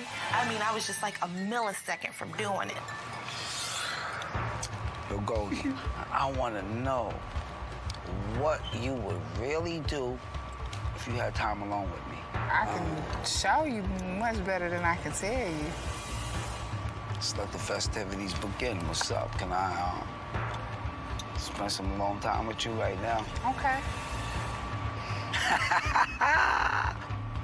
Oh, that's crazy. That look is crazy. Oh my God. See, this is, I think a lot of us are asking, where was this Goldie all season? She brought it when she needed to bring it. New York might have went like front heavy, you know? Too hard, too fast. New York. This is like the Michelle Fitzgerald game. Or the Erica. You know? You play it slow and make her run at the end. You know how it is, baby. I'm gonna see you tomorrow night. An elimination ceremony. Oh man, how does this? Okay. Good luck. How does this When turn I went to out? Goldie, it did not make New York feel good at all. New York, I can smell the heat coming out of the top of her head. See you later, okay? Okay. Goldie. I bet no one's gonna get eliminated here. Let's take the hand Of your man. of your man. Because there's too many How episodes you know I was left. gonna say Because that? I knew you were. There's like episode 7. I feel like there's like 10 episodes. So they have to have like one odd episode. That whore knew exactly what she was doing. But she knew I think it goes up to great. episode 10 or She 11. knew she had to pull out all her stops. She, He's sleeping with the girl he wants to basically eliminate next. dominated the date That'd be because, interesting. ooh, she finally kissed him tonight. Sit back. It's all right. Goldie, What's up? thank you for coming around. Well, I mean, I figured it was about time. Honestly, can I tell you something? Me too. Never before seen. Okay. I knew you was getting a little restless. For you, hell yeah.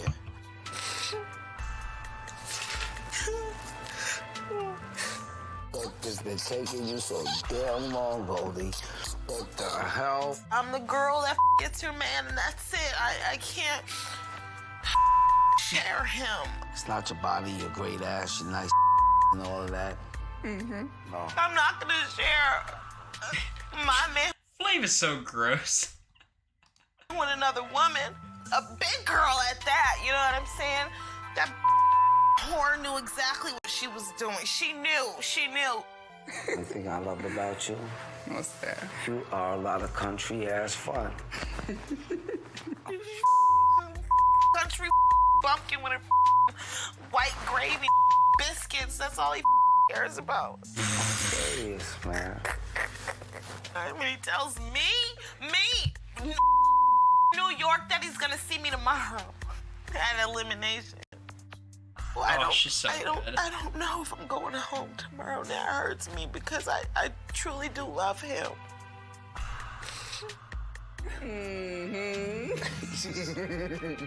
Flavor Flav! No way. No way he went Flavor Flav. Love is crazy. Love's embarrassing. As hell. Flavor Flav! What's up, baby? Sir, how are you? Big Rick gave a good one. Flavor Flav. Some love, dog. What's up, man? How you doing, man? Awesome, brother. You sleep good? Yeah, man, I slept kind of good, man. You know what I'm saying? It's time for me to go back to the mansion, man. What are the matches, sir? Call, man. You got it, sir. Let's go, man. I think somehow Goldie gets eliminated still. Yeah. My Tonight, prediction. I got another elimination ceremony going on, and boy,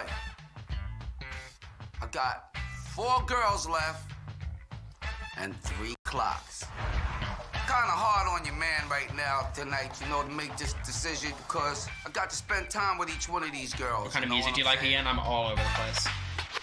A lot of hyper pop kind of shit. She's gonna come here. She's gonna go straight to her room. Goldie will come here and tell us everything, and that bitch won't. She'll go down and get some food, go to her room and eat, and won't talk to any of us till elimination. The only reason I could even see anybody wanting to keep her ass around is because like she acts like she likes him so much. Charlie XCX's new album? I don't know. The last one kind of sucked, so. It is. Hopefully. Gross. She's nasty.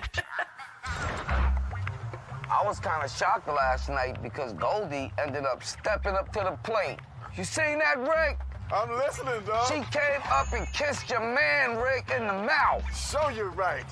You know what I'm saying, Big Rick? They trying to stay clean with your man. Big Rick is such a hype. Pumpkin? Or you don't like Yuck? I think Yuck's good, but it's like a TikTok song. I don't know. It's not. I can't listen to it too much. Yuck, now you got me guessing. It's gonna turn red when something starts blushing, right? When the cheeks start blushing, yeah, something like that. I like Pumpkin because she's wild. She likes to just But it's just like hang out and kick it's such a baby album compared nice, to pretty how I'm feeling now. body-torial factor. Mainly when she got on a dress and some heels. Oh my God. Favorite Dua Lipa song? See, one thing about New York, she Love doesn't Again, like a maybe? territory invaded. When it comes down to her man Flav, this is my man. Zach, she don't want no same other woman as me around with a little bit more Indian that stuff. jealousy that New York got. She's trying to Like drive everybody up Andrew to keep Jackson, me for herself. Jihad. He likes the Mountain Goats a lot. I would have to say that this is the first time I ever looked at myself as a candidate for How I'm feeling now is my favorite, elimination. yeah. Goldie?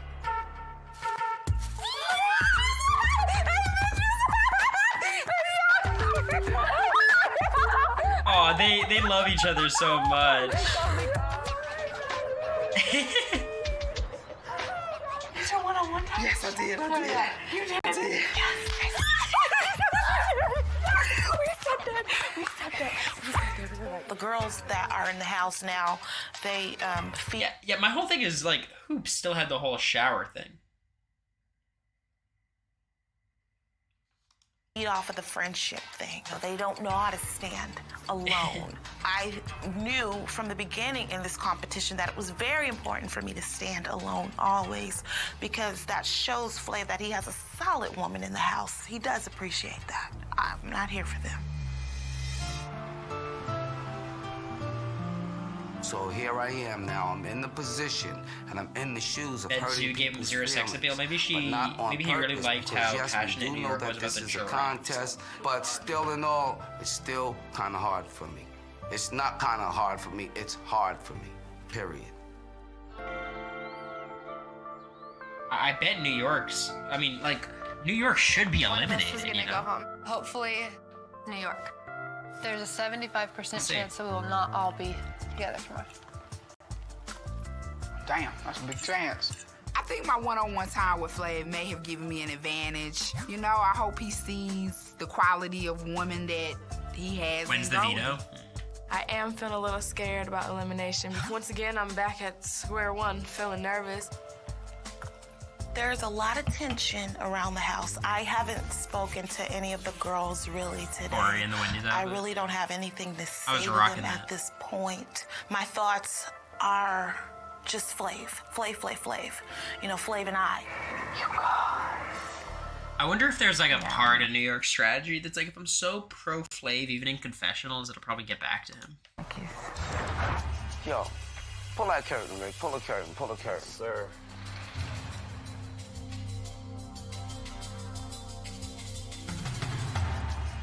I mean, based on the Now, edit, look, it should I be had a nice between time with these Hoops two and New right York. here. Oh my God, Rick. Rick. It gets back down to these two right here. Yeah. I can get with this. I can get with that. I got a sick in my stomach. I can get with this. 'Cause this is where it's at. I could get with this. I could get with that. I could get with this. I could get with that. I could get with this. I could get with that. I could get with this because this is where it's at. You guys remember the Kia commercial? It's one of my favorite commercials. That marketing campaign was so sick with the gerbils. Oh, the hamsters. Oh, it was so sick.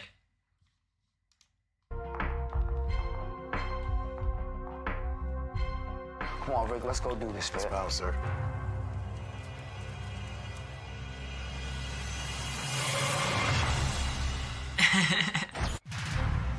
Their editing is so good.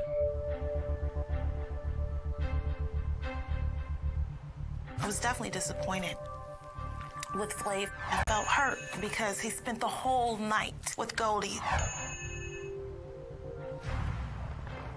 Tonight I want New York to leave because I don't think it'll be good if she stays. Good evening, ladies. I must say, all four of y'all is I think somehow it's gonna be Goldie. banging. What's up, Hoops? What's up, man? How you doing?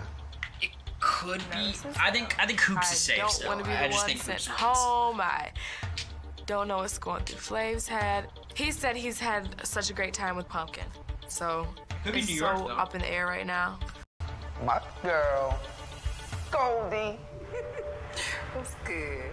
I think my one-on-one time with Flav may have given me an advantage because me and Flav connected in a real way, but there's no telling who might go and who might stay. How you doing, New York? I'm doing all right. If I don't get a clock tonight, I'm gonna tell Flav that I love him because I do.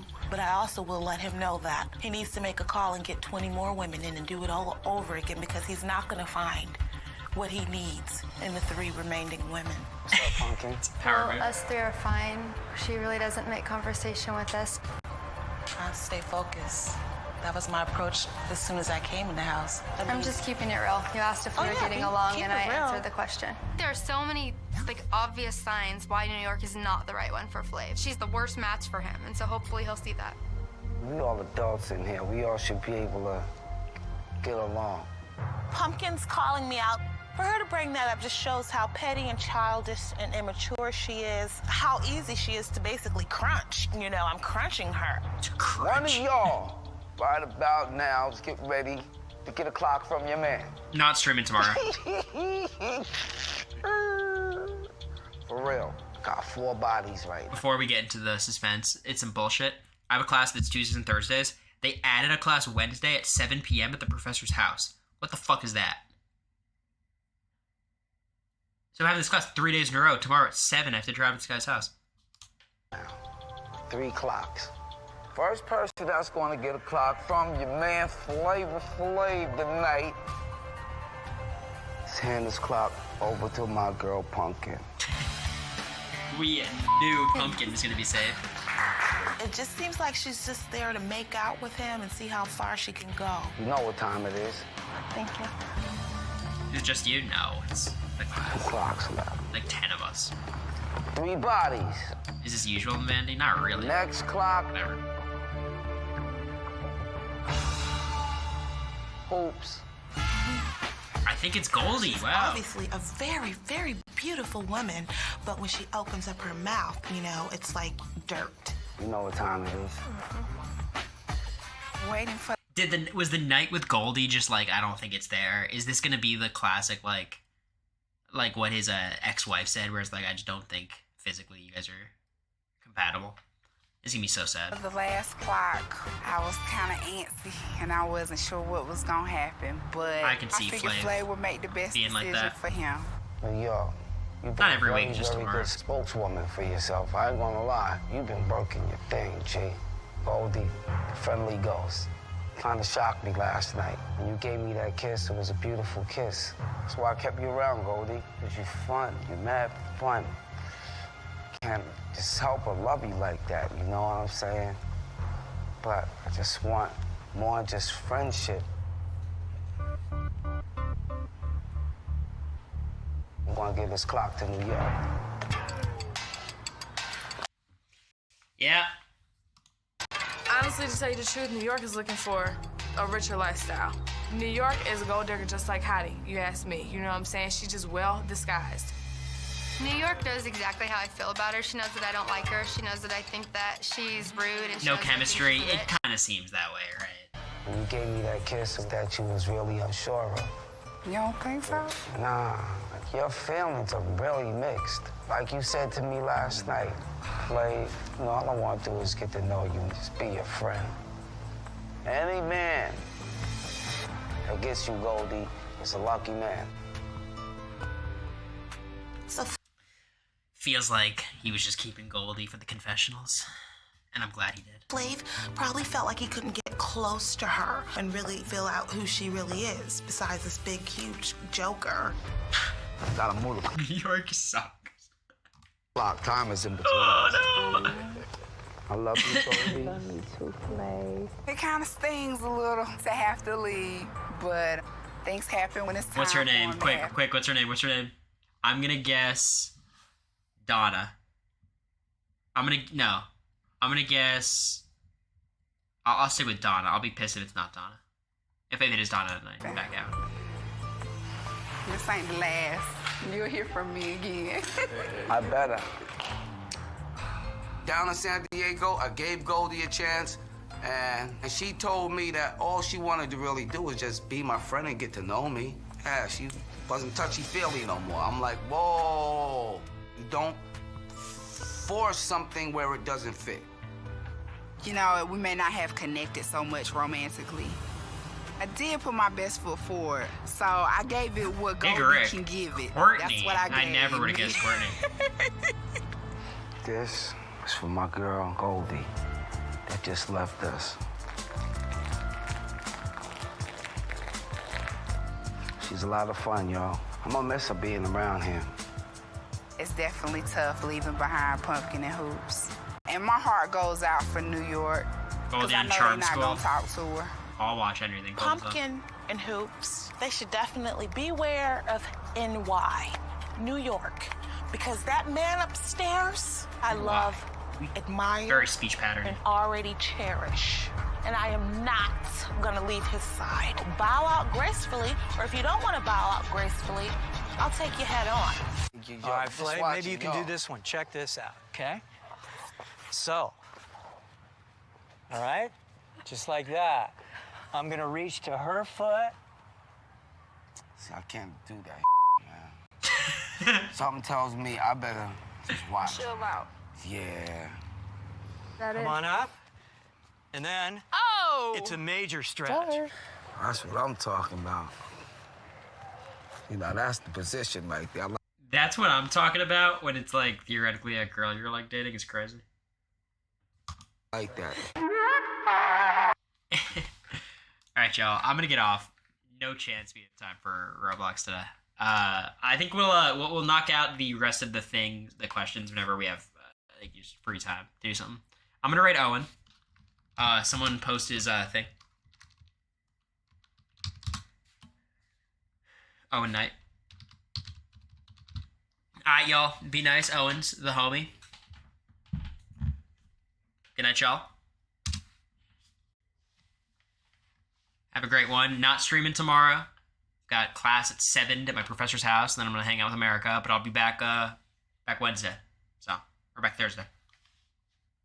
See y'all. Have fun.